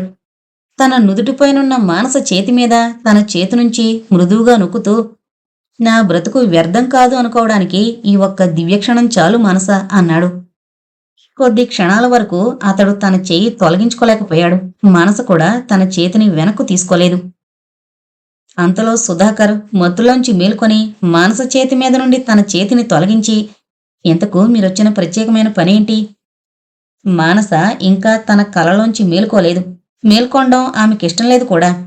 సుధాకర్ సంభాషణ మార్గాన్ని మరలించడంలో చేసేదిలేక నిరంజని తనకు రాసిన ఉత్తరం సుధాకర్ చేతికిచ్చి, ఇది చూపించడం కోసం వచ్చాను అంది. ఆ ఉత్తరం చదువుతూనే సుధాకర్ ముఖం రక్తపు బొట్టు లేకుండా తెల్లగా పాలిపోయింది. అది చూసి మానస తెల్లబోతూ, అదేం, మీరెంతో సంతోషిస్తారని భావించాను. నాకు చాలా సంతోషమే. మీకెలా ఉంది? నాకెంతకంటే సంతోషకరమైన వార్త ఉండదు. కానీ మీరెందుకు అలా అయిపోయారు? సుధాకర్ తన మనసులోది చెప్పాలని మానస ముఖంలోకి చూశాడు. ఆమె కళ్ళల్లో తన కళ్ళు కలవగానే అతని గొంతు పూడుపోయింది. చివరకు ఏదో గుర్తుకొచ్చింది. మీకిప్పుడేం చెప్పలేను. కానీ ఎప్పుడో ఒకనాడు నాకు నేను బ్రతుకులో ఆసక్తి లేకుండా చేసుకోగలిగినాడు. మీకన్నీ వివరంగా చెప్తాను. ఇప్పుడేమీ అడక్కండి అన్నాడు. మానస మనసంతా వ్యాకులమైంది. ఆమెకంతా అయోమయంగా ఉంది. మాట్లాడాలని ప్రయత్నించేలోగానే సుధాకర్ లేచి చెప్పులు తోడుకొని, రండి, మీ ఇంటి దగ్గర దింపొస్తాను. నేను మంచివాణ్ణి కాదు. మీరు మా ఇంట్లో ఎక్కువ కాలం గడపడం మీకు క్షేమం కాదు అన్నాడు. మానస కదల్లేకపోతోంది. అతనితో ఏవేవో చెప్పాలని ఆమె మనసు ఆరాటపడుతోంది. కాని అప్పటికే సుధాకర్ గది బయటకొచ్చేశాడు. మానసకు కోపమొచ్చి తనతో రానక్కర్లేదు అందామనుకుంది. కాని ఆ కొద్దిసేపైనా లభించే అతడి సహచర్య భాగ్యాన్ని వదులుకోలేక అతని వెంట బయలుదేరింది. పోస్ట్ మ్యాన్ సుధాకర్కు 2 కవర్లు అందించాడు. ఒకటి మానస దగ్గర్నుంచి. వెంటనే విప్పాడు సుధాకర్. సుధాకర్ గారు, నా సాహసాన్ని మన్నించగలరా? వణుకుతోన్న నా చేతితో స్థిరంగా ఈ అక్షరాలు రాయగలగడం కష్టంగా ఉంది. నన్ను ఎందుకిలా అయోమయంలో ఉంచుతున్నారు? అమృత భాండాన్ని పెదిమల వద్దకు తెచ్చి అందించడానికి ఎందుకు సందేహిస్తున్నారో అర్థం చేసుకోలేకపోతున్నాను. ఒకవేళ నేనే పొరపాటుగా అర్థం చేసుకోవడం లేదు కదా, క్షమించండి. ఈ అయోమయావస్థ కన్నా ఎంత చేదైనా యథార్థం తెలుసుకోవాలనుంది. మీ సమాధానం కోసం 1000 కళ్ళతో ఎదురు చూస్తుంటాను. అదృష్టవంతురాలనైతే మా అమ్మతో మాట్లాడతాను. మీ పాదసేవకు అర్హురాల్ని కాలేని నిర్భాగ్యురాలనైతే ఇక మీద మిమ్మల్ని విసిగించను. తప్పక సమాధానం రాయవలసిందిగా ప్రార్థిస్తున్నాను. మరొక్కసారి నా సాహసానికి క్షమించమని ప్రార్థిస్తున్నాను. మానస తన కన్నీళ్లతో అక్షరాలు అలుకుపోయి సరిగ్గా చదవడానికి వీలు కానంత వరకు సుధాకర్కు తన కన్నుల వెంబడి నీరు స్రవిస్తుందని గాని, తాను పదే పదే అదే ఉత్తరాన్ని అర్ధరహితంగా చదువుతున్నానని గాని తెలియనే తెలీదు. ఎదురు చూస్తున్నా, తప్పించుకొందామని ప్రయత్నిస్తున్నా భయంకర ముహూర్తం వచ్చేసింది. ఇక తన బంగారు కళ కరిగిపోవడానికి ఎక్కువ వ్యవధి లేదు. ఒక నీరసభావం సుధాకర్ను కమ్ముకుంది. అతని చేతుల నుండి అప్రయత్నంగా మానస ఉత్తరం కిందకు జారిపోయింది. శూన్యంగా చూస్తున్న అతని దృష్టిపదంలోకి 2వ ఉత్తరం వచ్చింది. అది ధర్మారావు రాశాడు. ఆ ఉత్తరం విప్పుతుంటే సుధాకర్ గుండె దడదళ్లాడింది. డియర్ సుధా, నిరంజన్ వల్ల సమస్తము తెలుసుకున్నాను. నేనెప్పుడూ నీ స్నేహానికి గర్విస్తుండేవాణ్ణి. ఈనాటికి నువ్వు నా స్నేహితుడివైనందుకు నేను తలవంచుకునేలా ప్రవర్తిస్తావా? ఎందుకింత పిరికివాడివైపోతున్నావు? నీ అనురాగం నీ ప్రియురాలి మూర్ఖత్వాన్ని కరిగించలేందైనప్పుడు దానికి విలువేముంది? 4 జీవితాలు తమ అదృష్ట నిర్ణయం కోసం తహతహతో నిరీక్షిస్తున్న తరుణమిది. ఇక తాటస్థ్యాన్ని వహించకు. లే, అనంతమైన నీ ప్రణయవాహినిలో మానస హృదయంలో పేరుకొన్న కులభావ మాలిన్యాన్ని కడిగే. నీ ప్రయత్నంలో విజయం కలగాలని ఆశిస్తున్నాను. నీ వ్యక్తిత్వంలో నాకు అపారమైన విశ్వాసం. నీ గౌరవానికి భంగం కలగకుండా ఎంతవరకు మనమాడిన నాటకాన్ని ముగించే భారాన్ని నీ మీదనే ఉంచుతున్నాను. నా విశ్వాసాన్ని ఒమ్ము కానివ్వని నమ్ముతున్నాను. నీ ధర్మారావు. ధర్మారావుకు చేతులెత్తి నమస్కరించాలనిపించింది సుధాకర్కు. తాను పాల్పడిన నీచాన్ని ధర్మారావే మానసకు వ్యక్తం చేసుంటే తన గతి ఏమయ్యుండేది? చిరస్థాయిగా మానస దృష్టిలో ఒక మోసగాడై ఉండేవాడు. ధర్మారావు తనను విశ్వసించినందుకు తన విధిని నిర్వర్తించాలి. సుధాకర్ అనుభవిస్తున్న భావ తీవ్రతకు చిహ్నంగా అతని చేతిలో ఉత్తరం ముక్కలు ముక్కలై కిందకు రాలింది. పోస్ట్ మ్యాన్ కోసం తన గది కిటికీలోంచి బయటకు చూస్తోన్న మానసకు సుధాకర్ రాక సంతోషాన్ని, సంభ్రమాన్ని కలగజేసింది. ఎప్పుడు సుధాకర్ వచ్చాడని తెలియగానే శరవేగంతో అతన్ని ఎదుర్కొని తగు మర్యాదలతో ఉక్కిరిబిక్కిరి చేసే మానస ఈనాడు గదిని వదిలి రాలేకపోయింది. ఆమె హృదయ స్పందన తీవ్రమైంది. శరీరమంతా చెమటలు కమ్ముకున్నాయి. లేవబోయేసరికి కాళ్లు వణికాయి. తూలి కుర్చీలో కూలబడి తిరిగి లేవలేకపోయింది. అన్నపూర్ణమ్మగారు సుధాకర్ను సాదరంగా ఆహ్వానించి కుశలమడిగి లోపలకు పోబోయారు. సుధాకర్ మానస ఎప్పట్లా తన దగ్గరకు రాకపోవడాన్ని గమనించాడు. అందుకు కారణం కూడా ఊహించాడు. జాలితోనూ ఆవేదనతోనూ అతని మనసు సుడులు తిరిగింది. ఇది మంచిదే అయింది. మానస ఎదురుగా ఉంటే తన మాటలతో ఆమెపై పిడుగులు కురిపించడం తనకు సాధ్యమయ్యేది కాదు.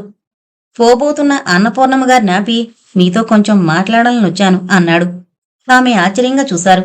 ఆ చూపులను తప్పించుకుంటూ తల వంచుకుని లోగుంతకతో, మానస ఎప్పుడూ నన్ను నా కులాన్ని గురించి ప్రశ్నించలేదు. ఆమె నన్ను బ్రాహ్మణుడిగా భావిస్తుందని తెలిసే కొన్ని కారణాల వల్ల నిజం చెప్పలేకపోయాను. ఈనాడు నిజం చెప్పవలసిన అవసరం వచ్చింది. మేము హరిజనులం. ఈ సంగతి మానస్తో చెప్పండి.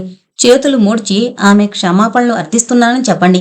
ఆమె నన్ను క్షమించగలిగితే ఆమె ఆజ్ఞను సర్వదా బొద్దుండని తెలియజేయండి అని పాఠం అప్పచెబుతున్నట్లు పలికి తలైనా ఎత్తకుండా సమాధానం కోసమైనా ఎదురు చూడకుండా పారిపోయాడు. అన్నపూర్ణమ్మగారు విభ్రాంతితో వెలవెలపోయారు. ఆమెలో ఆలోచించే శక్తి కూడా లేకపోయింది. మానస ఈ దెబ్బకెలా తట్టుకోగలదో ఆమె ఊహించలేకపోయారు. దిగులుగా మానస గదిలోకి నడిచారు. మానస తన గదిలోనే పొరుపు మీద వాలి ఊహల్లో తేలిపోతోంది. సుధాకర్ వస్తాడు. తను కనపడదు. అమ్మను అడుగుతాడు. అమ్మ తన గది చూపిస్తుంది. లోపలికొస్తాడు. పరధ్యానంలో ఉన్న తన కళ్ళు అతని బలమైన చేతులతో మృదువుగా మూసేస్తాడు. కలలోనైనా ఊహ మాత్రంగానైనా తనను పరవశింపజేసే ఆ స్పర్శను తను గుర్తించడం కష్టం కాదు. నెమ్మదిగా నా దేవత అని అతని చేతులు తొలగించి వేస్తుంది.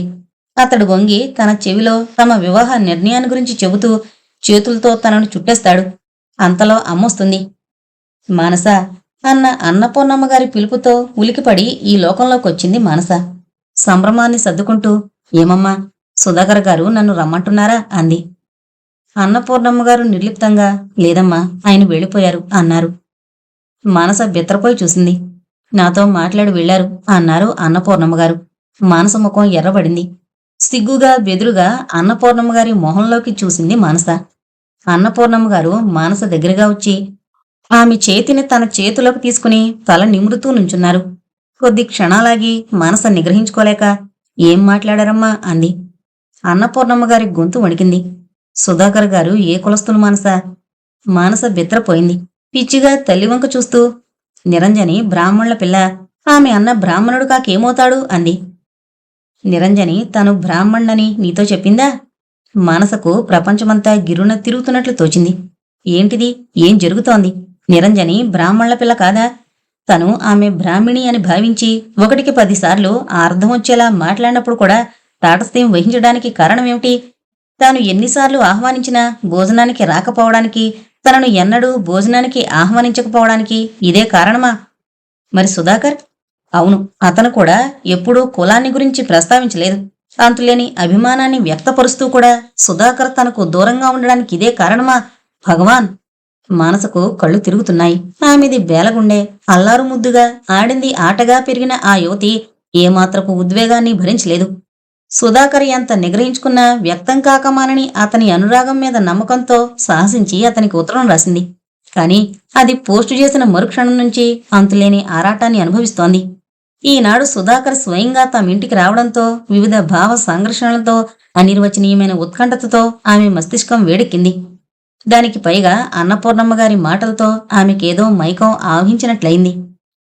అన్నపూర్ణమ్మగారు జాలిగా మానసత్తల నిమురుతూ ప్రారంభించారు. సుధాకర్ గారు పంచమ కులస్తులట.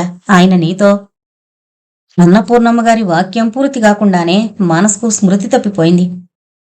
మానస విపరీతంగా బాధపడొచ్చున్నను ఊహించింది కాని మరీ ఎంతగా స్పృహ తప్పిపోతుందని అనుకోలేదు. కంగారుగా నౌకర్ను కేకేసి డాక్టర్ దగ్గరకు పంపించారు. మానసకు స్మృతొచ్చి కళ్ళు తెరిచేసరికి ముందుగా దైన్యం గూడు కట్టుకునున్న అన్నపూర్ణమ్మ గారి ముఖం కనిపించింది.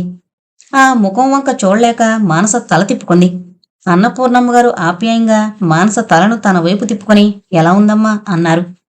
నన్ను క్షమించగలవమ్మా, నా మూర్ఖత్వంతో అమృతమూర్తివైన నిన్ను కూడా మైలపరిచాను, జాలిగా బాధగా అంది మానస. అనవసరంగా మాట్లాడుకో. ధర్మారావు గొంతు విని ఎదురుగా చూసింది మానస. తన మంచం పక్కనే కుర్చీలో కూర్చునున్నాడు. బావా, అత్తయ్య వైరిస్తే వచ్చాను, విశ్రాంతి తీసుకో.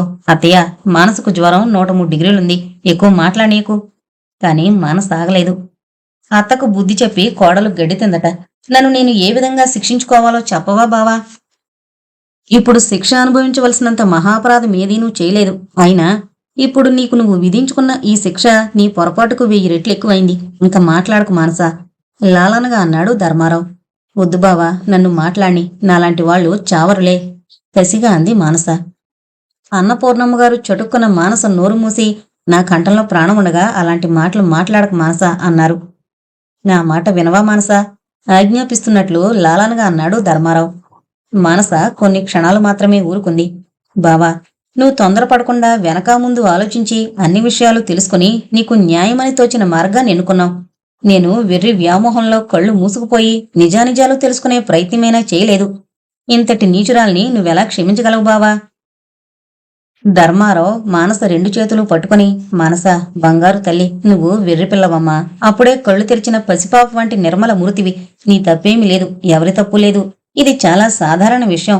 దీనిని తేలిగ్గా తీసుకో మానస, స్థిమితపడు అన్నాడు. కాని మానసకు జ్వరం మరింత తీవ్రమైంది. మధ్య మధ్య స్మృతి కూడా కోల్పోతోంది. స్మృతి లేని సమయాల్లో ఆమె పెదిమలు నిరంతరము సుధాకర్ అన్న 4 అక్షరాల్ని ఉచ్చరించేవి. ఈ పరిస్థితి చూసి ధర్మారావు సుధాకర్ను పిలుచుకునొచ్చాడు. సుధాకర్ పిచ్చివాళ్లా ఉన్నాడు. ప్రలోభానికి లొంగిపోయి స్వార్థపరత్వంతో ఆ అమాయక నిర్మలమూర్తినింతటి దారుణహింసకు పాల్పడజేసినందుకు అతడు కుమిలిపోతున్నాడు. మానసకప్పుడే కొద్దిగా తెరిపి కలిగింది. ఎదురుగా సుధాకర్ కనబడగానే అరక్షణం ఆమె ముఖం వెలిగింది. కాని మరుక్షణమే అంతటి జ్వర తీవ్రతలోనూ ఆమె కనుబొమ్మలు ముడిపడ్డాయి. విసురుగా తల తిప్పుకుంది. సుధాకర్ ముఖం వాలిపోయింది. తన తల దగ్గర కూర్చున్న అన్నపూర్ణమ్మ గారితో మానస కర్కశంగా, అమ్మా, నా వాళ్లు తప్ప ఇక్కడెవరూ ఉండక్కర్లేదు అంది. ధర్మారావు సుధాకర్ వంక చూశాడు. సుధాకర్ తల వంచుకుని గదిలోంచి బయటకు నడిచాడు. అడుగుల చప్పుడు దూరమైన తర్వాత మానస అడిగింది, వెళ్ళిపోయాడా? ఆ, జాలిగా అన్నాడు ధర్మారావు. మళ్లీ మానసకు స్పృహ తప్పింది. అన్నపూర్ణమ్మ గారు, ధర్మారావు నా మనసును దక్కించుకునే ఉపాయమేదీ లేదా అన్నారు. ధర్మారావు దిగులుగా నిట్టూర్చాడు. ఒక మార్గం ఉందత్తయ్య, కాని నువ్వేమంటావో. అన్నపూర్ణమ్మ గారు ఆందోళనగా, చెప్పు ధర్మ, నా బిడ్డ కోసం నేను ఏమైనా చేస్తాను అన్నారు. మానస సుధాకర్ల వివాహానికి నువ్వు అనుమతిస్తే మానస బయటపడచ్చు. ఓస్, ఇంతేనా? నేను అభ్యంతరం చెప్పిందెప్పుడు? మానస సుధాకర్ల వివాహాన్ని నేను సంతోషంగా ఆమోదిస్తాను. ధర్మారావు ఆశ్చర్యంగా మేనత్త వైపు చూశాడు. ఆమె ముఖం నిర్మలంగా ఉంది. ఆమె ఈ మాటలు మనసారానే అంటున్నారు. డాక్టర్ ఇంజెక్షన్ ఇచ్చిన కొంతసేపటికి మానస మళ్లీ కళ్ళు తెరిచింది. అన్నపూర్ణమ్మ గారు ఆమె తల నిమురుతూ, మానస, పిచ్చి తల్లి, నీ మనసు పాడు చేసుకోకు. నువ్వు సుధాకర్ గారిని వివాహం చేసుకోవడానికి నేను హృదయపూర్వకంగా అంగీకరిస్తున్నాను అన్నారు. మానస ఏడుస్తున్నట్లు నవ్వింది. అమ్మా, నువ్వు ఆ విషయం మాట్లాడకు. అతని పేరు నా దగ్గర ఎత్తకు. ఒకనాడు బావ వివాహ నిర్ణయం విన్నప్పుడు నువ్వెంత ఆవేదన అనుభవించావో నేను మర్చిపోలేదు. నా మీద ప్రేమతో నువ్వు నీ నియమాలు సడలించుకోవచ్చు, కానీ నేనంత బలహీనురాల్ని కాదు. అత్యంత నీరస స్థితిలో ఇన్ని మాటలు మాట్లాడి మానస ఆయాసపడసాగింది. అన్నపూర్ణమ్మ గారు నిస్సహాయంగా ధర్మారావు వంక చూశారు. ధర్మారావుకు మెరుపులా ఒక ఆలోచన తట్టింది. మానస దగ్గరకొచ్చి, మానస, మిగిలిన సంగతులన్నీ పోని, నీకు అత్తయ్య అంటే ఇష్టమే కదూ అన్నాడు. మానస అదొకలా నవ్వి, ఇది ఒక ప్రశ్నేనా? నీకేమైనా అనుమానంగా ఉందా? ఎంత మాత్రమూ లేదు, అందుకనే చెప్తున్నాను. ఒకసారి అత్తయ్యని చూడు. ఈ వారం రోజుల నుంచి తిండి తిప్పలేకుండా బెంగ పెట్టుకుని నీ మంచం దగ్గరే కూర్చుంది. నీకింకా తగ్గకపోతే ముందు అత్తయ్యకేమైనా కావచ్చు. నీకు మీ అమ్మ మీద ఏమాత్రం ప్రేమున్నా ముందర నువ్వు బాగుపడాలి. నువ్వు మిగిలిన ఆలోచనలన్నీ వదిలి ప్రశాంతంగా ఉండకపోతే నీ జబ్బు నయం కాదు. నీ జబ్బు నయం కాకపోతే అత్తయ్య ఏమవుతుందో. మానస గుండె జల్లుమంది. ఆమె మనసులోని భయం ఆ కళ్ళల్లో స్పష్టంగా కనిపించింది. ధర్మారావు మంత్రం అద్భుతంగా పనిచేసింది. ఆ తర్వాత 2 రోజులకే జ్వరం తిరుగుముఖం పట్టింది. 3వ రోజున నార్మల్కొచ్చింది. అకస్మాత్తుగా సుధాకర్ గొంతు వినిపించి మానస శరీరంలోని ప్రతి అణువు వ్యగ్రత వహించింది. మానసకెలా ఉందండి? కొంచెమైనా కోలుకుందా? ధర్మారావు బావు గొంతు సమాధానమిచ్చింది. ఇవాళ నార్మల్కొచ్చింది, పర్వాలేదు, ఇక కోలుకోవచ్చు. సుధాకర్ తన దగ్గరకు వస్తాడని కొంచెంసేపు ఎదురు చూసింది మానస. అతడు రాలేదు. ఏదో ఉడుకుమోత్తనో మనసును కొతకొతలాడించగా పక్క మీద నుంచి లేస్తే తూలిపోయే ఆ పరిస్థితుల్లో హాల్లోకొచ్చి సుధాకర్ వంక క్రూరంగా చూస్తూ, అడ్డమైన వాళ్లు నా ఆరోగ్యం గురించి కనుక్కోనక్కర్లేదు. సంస్కారాల ముసుగులతో జరిపే పైశాచిక కృత్యాలను చూస్తూ కూర్చోడానికి ఇక్కడ వెంగళపులెవరూ లేరు. మాది ఉత్తమ బ్రాహ్మణ వంశం. మాలమాదిగల రాకతో మా ఇల్లు అపవిత్రం కావడం నాకిష్టం లేదు అంది. సుధాకర్ వంచిన తల ఎత్తలేదు. అన్నపూర్ణమ్మ గారు నిర్ఘాంతపోయారు. ధర్మారావు నిస్సహాయంగా సుధాకర్ వంక మానస వంక జాలిగా చూశాడు. విసురుగా వెనక్కు తిరిగిన మానస కళ్ళు తిరిగి తూలి పడబోతూ అబ్బా అంది. సుధాకర్ గబుక్కున లేచి పడబోతున్న ఆమెను పొదివి పట్టుకున్నాడు. ఛీ, నన్ను ముట్టుకోవద్దు, చేదరించుకుంటూ గర్జించింది మానస. ధర్మారావు తొందరగా అక్కడికొచ్చి మానసను తాను అందుకొని లోపలికి తీసుకెళ్లి మంచం మీద పడుకోబెట్టి సుధాకర్ దగ్గరకొచ్చాడు. సుధాకర్ తలెత్తి, క్షమించు ధర్ము, వెళుతున్నాను అన్నాడు. ధర్మారావు హృదయం ద్రవించిపోయింది. దుర్భర విషాదం తాండవమాడే సుధాకర్ ముఖంలోకి చూడలేకపోయాడు. అనునయించడానికి మాటలు దొరక్క అతని భుజంపై చేయి వేసి నొక్కాడు. సుధాకర్ బెరుగ్గా చేతిని తొలగించబోయాడు. కాని ధర్మారావు అతని భుజాన్ని ఆప్యాయంగా నొక్కిపట్టి, నేను సుధా అన్నాడు. సుధాకర్తో పాటు ధర్మారావు కూడా బయటకొచ్చాడు. సుధాకర్ దీనంగా ధర్ము అని ప్రారంభించి మాటలు దొరకక ఆగిపోయాడు. ధర్మారావు అతని భుజం ఆప్యాయంగా తడుముతూ, దిగులు పడకు సుధా, ఒక విషయం నీకు చెబుతున్నాను, నమ్ము. మానస నిన్ను హృదయపూర్వకంగా ఆరాధిస్తోంది అన్నాడు. సుధాకర్ బరువుగా నిట్టూర్చి, ఆ సంగతి నాకు తెలుసు ధర్ము, అలా కాకపోతేనే బాగుండేది అని కోరుకుంటున్నానిప్పుడు అన్నాడు. ధర్మారావు సుధాకర్ చేతిని తన చేతులకు తీసుకుని ఆప్యాయంగా, నువ్వేం దిగులు పడకు సుధా, కొన్నాళ్లు ఓపిక పట్టు. నాకు మా అత్తయ్య విశిష్ట వ్యక్తిత్వంలో నమ్మకం ఉంది. ఆవిడ అమృతమూర్తి. ఈ కథను సుఖాంతం చేయగలిగే సామర్థ్యం ఆవిడికే ఉంది, చేస్తుంది కూడా అని గుడ్ నైట్ చెప్పి వెనక్కొచ్చేశాడు. వచ్చి రాగానే ముందు చప్పుడు కాకుండా మానస గదిలోకి వెళ్ళాడు. మానస తలదిండు పూర్తిగా తడిసుంది, కనురెప్పలు ఉబ్బున్నాయి. ధర్మారావు కంగారుగా మానస దగ్గరకొచ్చి ఆమె కళ్ళు తుడిచేసరికి ఉలిక్కిపడి కళ్ళు తెరిచింది. ధర్మారావు ఆమె తలదిండు మార్చి, మానస, ఎందుకు నిన్ను నువ్విలా చిత్రవద చేసుకుంటున్నావు అన్నాడు. మానస సమాధానం చెప్పలేదు. కొంతసేపాగి ధర్మారావు మళ్ళీ అన్నాడు, నీకీవాళే నార్మల్కొచ్చింది, అలా ఏడిస్తే మళ్ళీ జ్వరం రాదు? వస్తేనేం బావా, చచ్చిపోతానా? అంత అదృష్టవంతురాలనా? ఎప్పుడూ నవ్వుతూ తుళ్ళుతూ ఆవేదన అనే మాటకి అర్థం తెలియకుండా పెరిగిన మానస ఈ విధంగా మాట్లాడడం అతను సహించలేకపోయాడు. అదిగో మళ్ళీ అత్తయ్య ముఖం చూడు. ఎందుకు? అమ్మకు నాలాంటి కూతురు ఉండడం కన్నా లేకపోవడమే మంచిది, విరక్తిగా అంది మానస. ఇంకా మానసతో మాట్లాడి ప్రయోజనం లేదని తెలిసి యువతలకొచ్చేశాడు.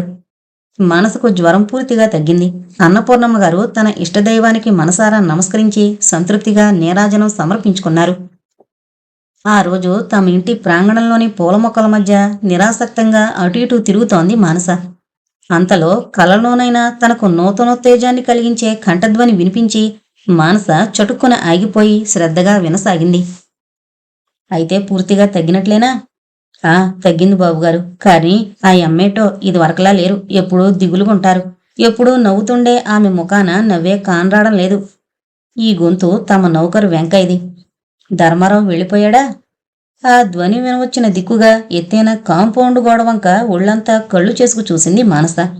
తన తీవ్ర భావన ఆ ఇటుక ముక్కలలో తన దివ్యమూర్తి ప్రతిబింబాన్ని చూపిస్తోందని భ్రమ కాబోలు. లేదు బాబు, యాడికో ఎల్లిండ్రు, కూసింతసేపులో రావచ్చు. ఒక పనిచేస్తావా? చెప్పండి బాబు. మానసకు సాహిత్యం అంటే ఎంతో అభిరుచి. ఈ నవలలు ధర్మారావుకిచ్చి మానసకీమని చెప్పు. వీటి సహాయంతో ఆమె తన దిగులు కొంతవరకు మరిచిపోవచ్చు. అట్టగే బాబు, జాగ్రత్తగా అయ్యి ఇందా ఏమైనా కొనుక్కో. దండాలు బాబు. ఇక మాటలు వినిపించలేదు. మానస తూలుతూ లోపలికొచ్చేసింది. ఆ సాయంత్రం చేతిలో నవలలతో మానస గదిలోకొచ్చాడు ధర్మారావు. మానస, బొత్తిగా ఏం తోచకుండా ఉన్నావు, ఇవి చదువుకో, కాస్త కాలక్షేపంగా ఉంటుంది. మానస ధర్మారావు ముఖంలోకి చూస్తూ, కొన్నావా అంది. ధర్మారావు గతుకుమని మానస ముఖంలోకి పరిశీలనగా చూసి, లేదు, ఒక స్నేహితుడిచ్చాడు అన్నాడు. నా గదిలో వాటినుంచకు బావా, కావాలంటే నీ గదిలో పెట్టుకో, లేకపోతే అవతల పారే. ధర్మారావు తెల్లబోతూ, నీకు తెలుసా అన్నాడు. మానస ముఖం తిప్పుకుంది. ధర్మారావుకి ఇక ఏం మాట్లాడేందుకు సాహసం లేక యువతలకొచ్చేశాడు. కొంచెం సేపైన తర్వాత మానసతో ఏమైనా కబుర్లు చెబుదామని వెళ్లిన ధర్మారావుకు మానస దిండులోనికి తలదూర్చి హృదయ వేదారకంగా రోధిస్తూ కనిపించింది.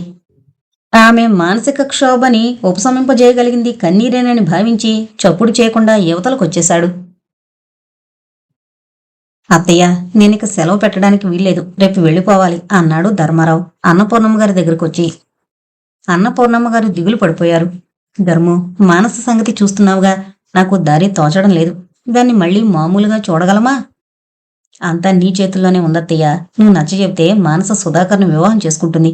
అప్పుడు లోకంలోని సంతోషమంతా దాందే అవుతుంది. నేను కాదన్నానా ధర్ము? 1,00,000 సార్లు చెప్పాను, ఇప్పుడు మళ్ళీ చెబుతాను అని ధర్మారావుతో కూడా అన్నపూర్ణమ్మ గారు మానస గదిలోకొచ్చారు. వేళ కాని వేళ మానస పడుకునుంది. ఆమె నిజంగా నిద్రపోతోందో లేక నీరసంతో పడుకుందో వారికి అర్థం కాలేదు. ఆమె చెక్కిళ్లపై కన్నీటి చరికలు స్పష్టంగా కనిపిస్తున్నాయి.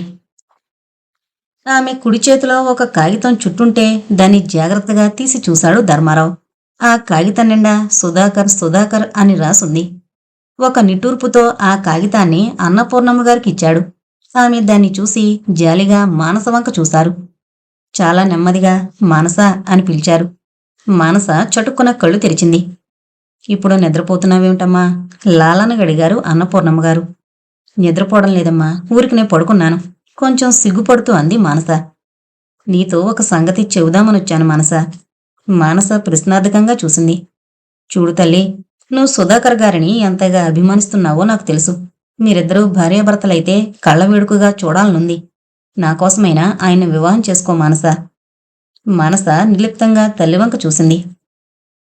నీ కూతురు కోసం నువ్వు ఏమైనా వదులుకోగలవమ్మా, కాని నా విలువలు నాకున్నాయి. జన్మ సిద్ధాంతంలోనూ కర్మ సిద్ధాంతంలోనూ నాకు నమ్మకముంది. నా అనేక జన్మల సంస్కార ఫలితంగా నేనీ బ్రాహ్మణ కులంలో పుట్టాను. ఒక మాలవాడితో బాంధవ్యాన్ని ఏర్పరచుకోలేను. ఇక ఆవేదనంటావా, అది నా కర్మ, అనుభవించక తప్పదు. అన్నపూర్ణమ్మ గారు ధర్మారావు ఒకరి ముఖాలొకరు చూసుకున్నారు. అన్నపూర్ణమ్మ గారు చాలాసేపటి వరకు అలా స్థాణువులా కూర్చుని చివరకు ఏదో నిశ్చయానికొచ్చినట్లు తల పైకెత్తి, మనస, ధర్ము, నా ప్రాణం పోయాక కాక పైకి రాకూడదనుకున్న విషయాలు ఈనాడు తప్పనిసరి కావడం వల్ల చెబుతాను వినండి అన్నారు. ఏ కారణం వల్లనో ఆమె కళ్ళు అసురుపూరితాలయ్యాయి. మానస, ధర్మారావులిద్దరూ ఆశ్చర్యపోయి శ్రద్ధగా వినసాగారు. మీరిద్దరూ నాకు బిడ్డలు. ఏం సిగ్గుపడకుండా జరిగింది జరిగినట్లు చెబుతాను.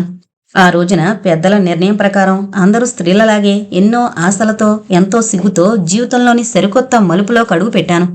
ఎంతసేపటికి నా భర్త దగ్గర నుండి నాకు ఏ విధమైన సామశ్వాసన లభించలేదు.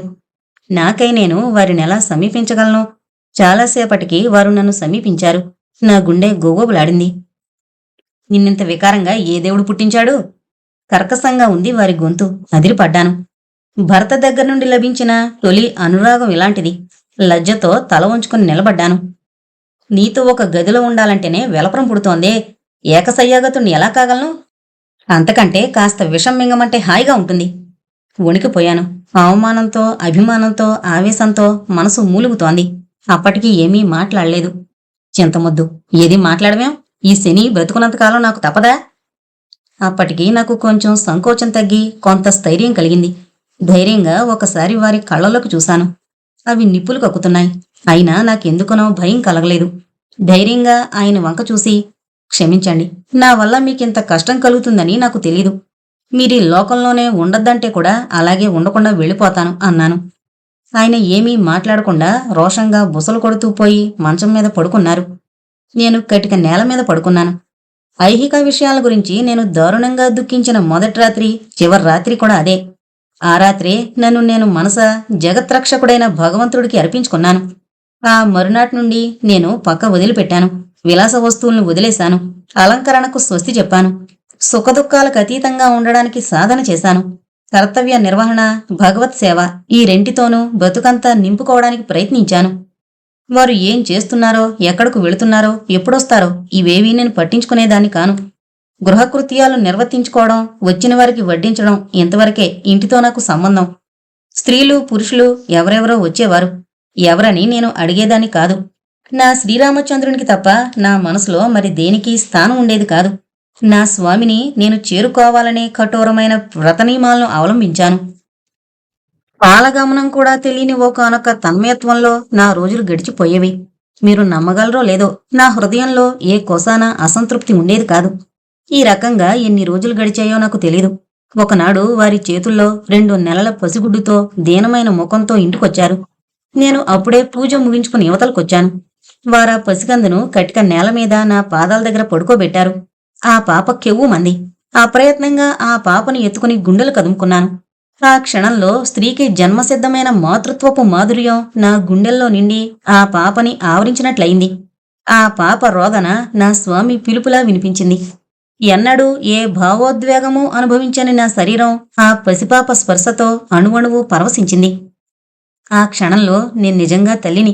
ఆ పాపకు నేను శారీరకంగా తల్లిని కాను, కాని నా మానసిక బలంతో మాతృమూర్తినయ్యాను.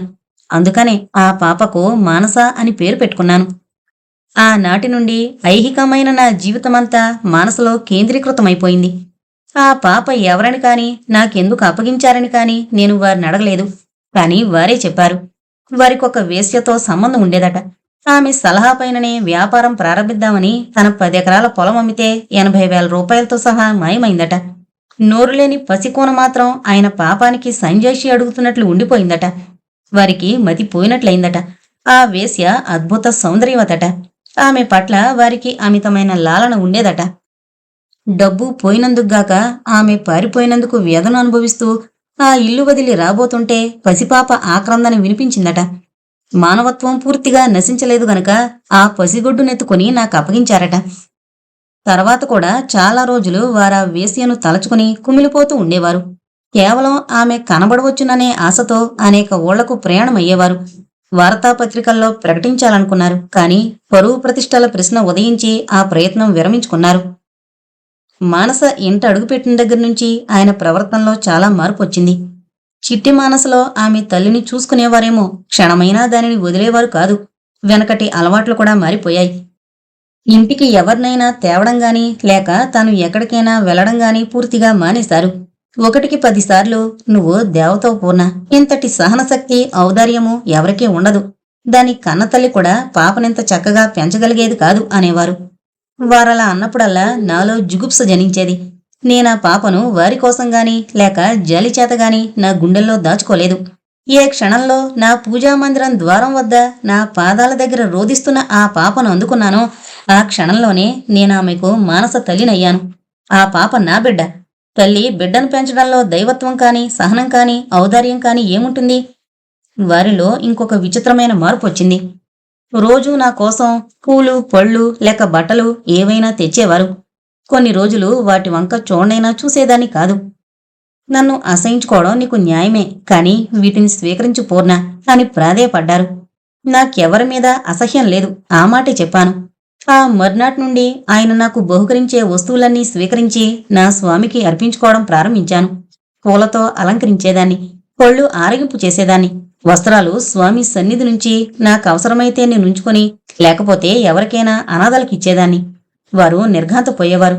నాకు లీలగా అనిపించసాగింది, వారు నాకు దగ్గర కావడానికి ప్రయత్నిస్తున్నారని. ఈ భావం రాగానే భయంతో వణికిపోయాను. భగవంతుని కల్పించిన ఈ శరీరాన్ని మనసును మరొకరు మైలపరచడమా? భయపడుతున్న ముహూర్తం వచ్చింది. వారు నా ముందు మోకరిల్లి, పూర్ణ క్షమించమని అడిగే అర్హత కూడా నాకు లేదు. ఈ మానసిక సంక్షోభాన్ని భరించలేకపోతున్నాను, నాకు ప్రశాంతిని కలిగించవా అన్నారు. నా మనసులో శ్రీరామచంద్రుని ధ్యానించుకొన్నాను. స్థిరంగా వారి వంక చూస్తూ, మానవ జీవితమే అశాంతికి నిలయం.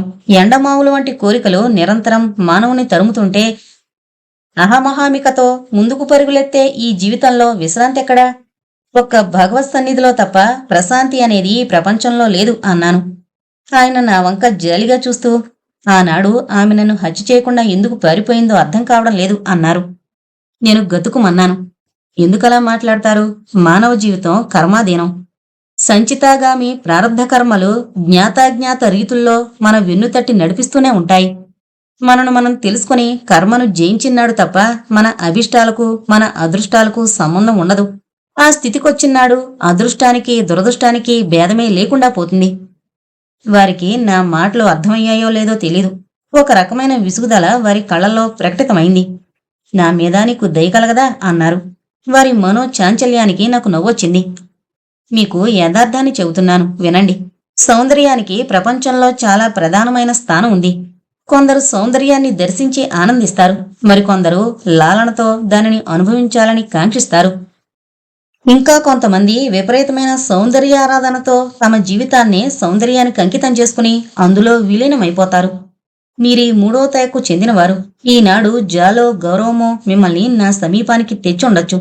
కర్తవ్య దీక్ష గాని లేక మరి ఏదైనా భావం గాని మిమ్మల్ని జీవితాంతం ఈ బంధానికి కట్టుబడజేయవచ్చు. కాని సౌందర్య పిపాసపూరితమైన మీ హృదయం అనుక్షణము అపశృతులను పలుకుతుంటే నేను గావించే ఆత్మార్పణను స్వీకరించడం పూర్తిగా అసంభవమవుతుంది.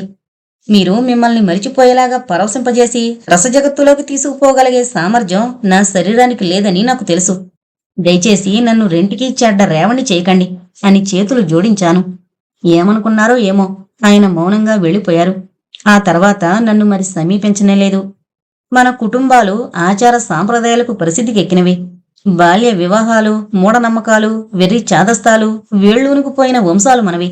నాకు అతి బాల్యంలో వివాహం జరగడమే కొంతవరకు నా సంసార పరిస్థితికి కారణం కావచ్చు. మానసను నేను స్వీకరించినందుకు బంధువర్గమంతా నన్ను శతవిధాలా దూషించింది, కత్తికట్టింది. చివరకు వాళ్ళందరూ నన్ను పెళ్లి పేరంటాలకు పిలవకుండా వెలివేశారు. మరీ మంచిది అనుకున్నాను. కొందరు శ్రేయోభిలాషులు మంచి మంచి సలహాలు కూడా ఇచ్చారు. కానీ నేను వేటికి చలించలేదు. ఎన్నడూ బంధువులింటికి పోనిదాన్ని అన్నయ్య మరణ సమయంలో వార్త రావడం వల్ల వెళ్ళాను. ప్రాచీన సాంప్రదాయం జీర్ణించుకుపోయిన అన్నయ్య తన మరణశయ్య మీద నుండి నా దగ్గర మానసను ధర్మూ భార్య కానీనని వాగ్దానం తీసుకున్నాడు. ఆ కారణం వల్లనే ఆనాడు నేను ధర్మారావు కోరిక తిరస్కరించాను. ఈ సంగతులు నేను ఎన్నడూ బయట పెట్టదలుచుకోలేదు. కాని విషమ పరిస్థితుల్లో బయట పెట్టక తప్పలేదు. మానస, ఇంకా సుధాకర్ గారిని వివాహం చేసుకోవడానికి అభ్యంతరం ఉండదు కదూ? ఏమీ మాట్లాడకుండా కన్నీళ్లతో కదలక శిలా విగ్రహంలా కూర్చున్న మానసను చూసి ధర్మారావు కంగారుగా ఆమె భుజాలు పట్టుకుని కుదుపుతూ మానస మానస అన్నాడు.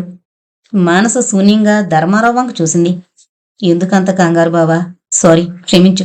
నిన్ను బావాని పిలిచే అర్హత నాకెక్కడిది? అన్నపూర్ణమ్మగారు దిమ్మెరిపోయారు. అదేం మాట మనసా, నువ్వు సుధాకర్ గారిని వివాహం చేసుకోవాలనే ఊహతో ఈ కథంతా చెప్పాను కాని దానివల్ల మన సంబంధ బాంధవ్యాలు దెబ్బతింటాయా? సుధాకర్ గారు నన్ను పెళ్లి చేసుకుంటాడా? ఆయనకు కులం ఉంది, నాకు కులం లేదు, నీతి లేదు, విశాల హృదయమూ లేదు. కనీసం సాధారణ మానవులకుండే విలువలు కూడా లేవు. ఒక దొంగకు, పతితకు, ఒక జరునికి జన్మించిన నేను ఇలాంటి దాన్ని కావడంలో ఆశ్చర్యమేముంది? అన్నపూర్ణమ్మగారు నిస్సహాయంగా చూస్తూ మనసా మనసా అలా అనుకు తల్లి.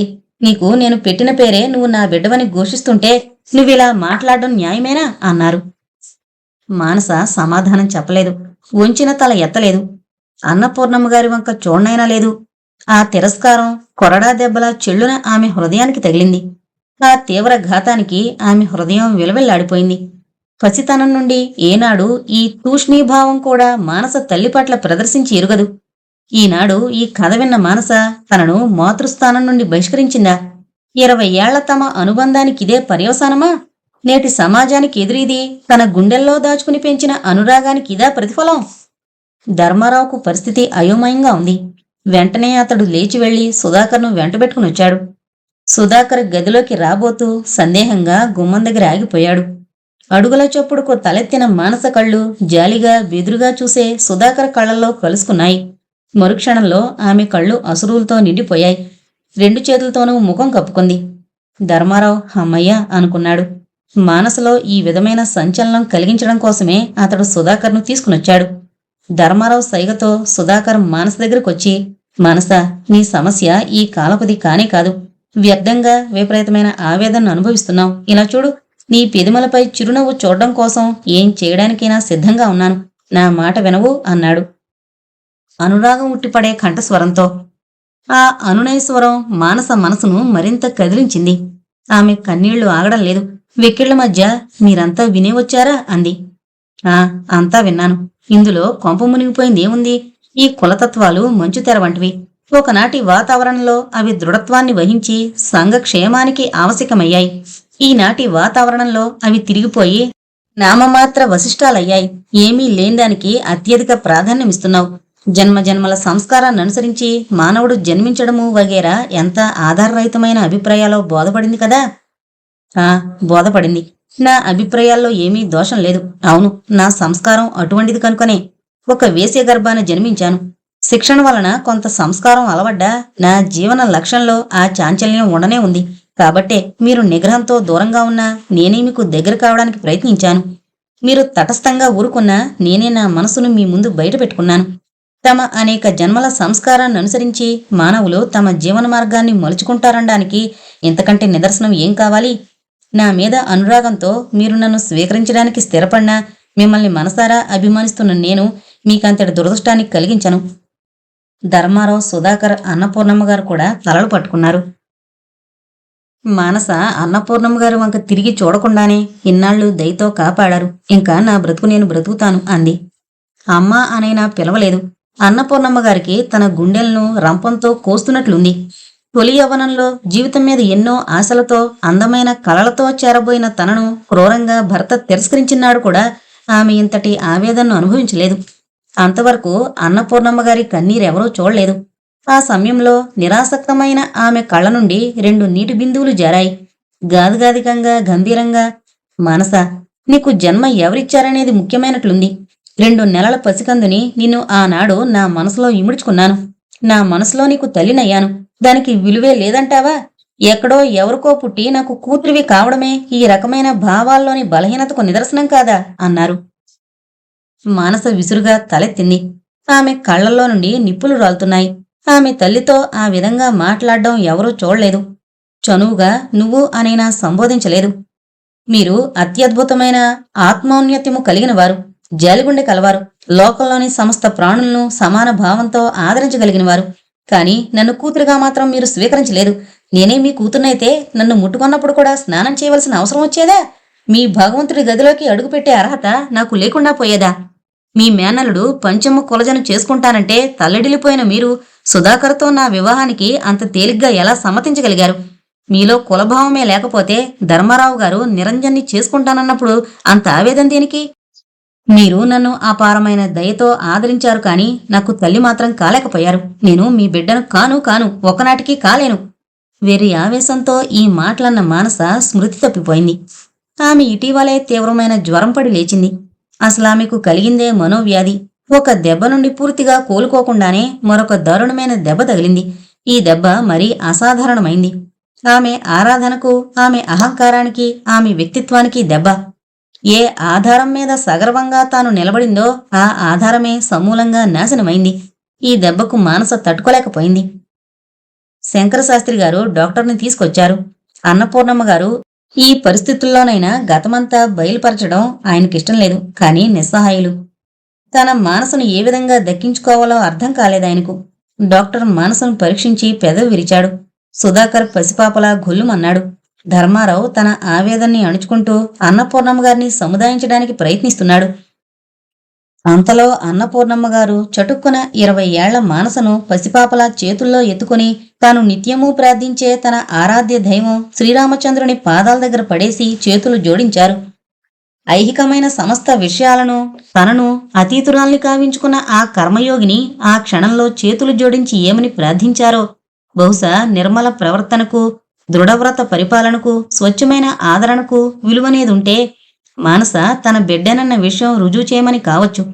ఏనాడూ తెరవబడిని ఆమె పూజామందిర ద్వారాలు ఆనాడు బారుగా తెరవబడ్డాయి. ధర్మారావు, సుధాకర్, శంకరశాస్త్రి స్థాణువులై క్షణమొక యుగంగా నిరీక్షిస్తున్నారు. డాక్టర్ తన ఆఖరి ప్రయత్నంగా ఒక ఇంజెక్షన్ ఇచ్చాడు. ఆ క్షణంతో తన పూజామందిరంలోకి ఎవరు ప్రవేశిస్తున్నారో, ఎవరు ప్రవేశించకూడదో అనే ఆలోచన చేయగలిగే స్థితిలో లేరు అన్నపూర్ణమ్మగారు. ఆమె చేతులు జోడించున్నాయి, కనులు మూతపడ్డాయి. చూసేవారికి ఆమె కూడా స్మృతి కోల్పోయిందా అని భ్రమ కలిగేలా ఉన్నారు. ఊదువత్తుల సువాసన, స్వామిని అలంకరించిన పుష్పాల పరిమళాలు, వీటినన్నింటినీ మించి ఏదో తెరలా వచ్చి కమ్ముకున్న ఒకానొక దివ్య పరిమళం తనను తట్టి మేల్కొలపగా నీరసంగా కళ్ళు తెరిచింది మానస. ఎదురుగా ఉన్న శ్రీరామచంద్రుని చూసి అప్రయత్నంగా చేతులు జోడించింది మానస. అందరి ముఖాలు వెలిగాయి.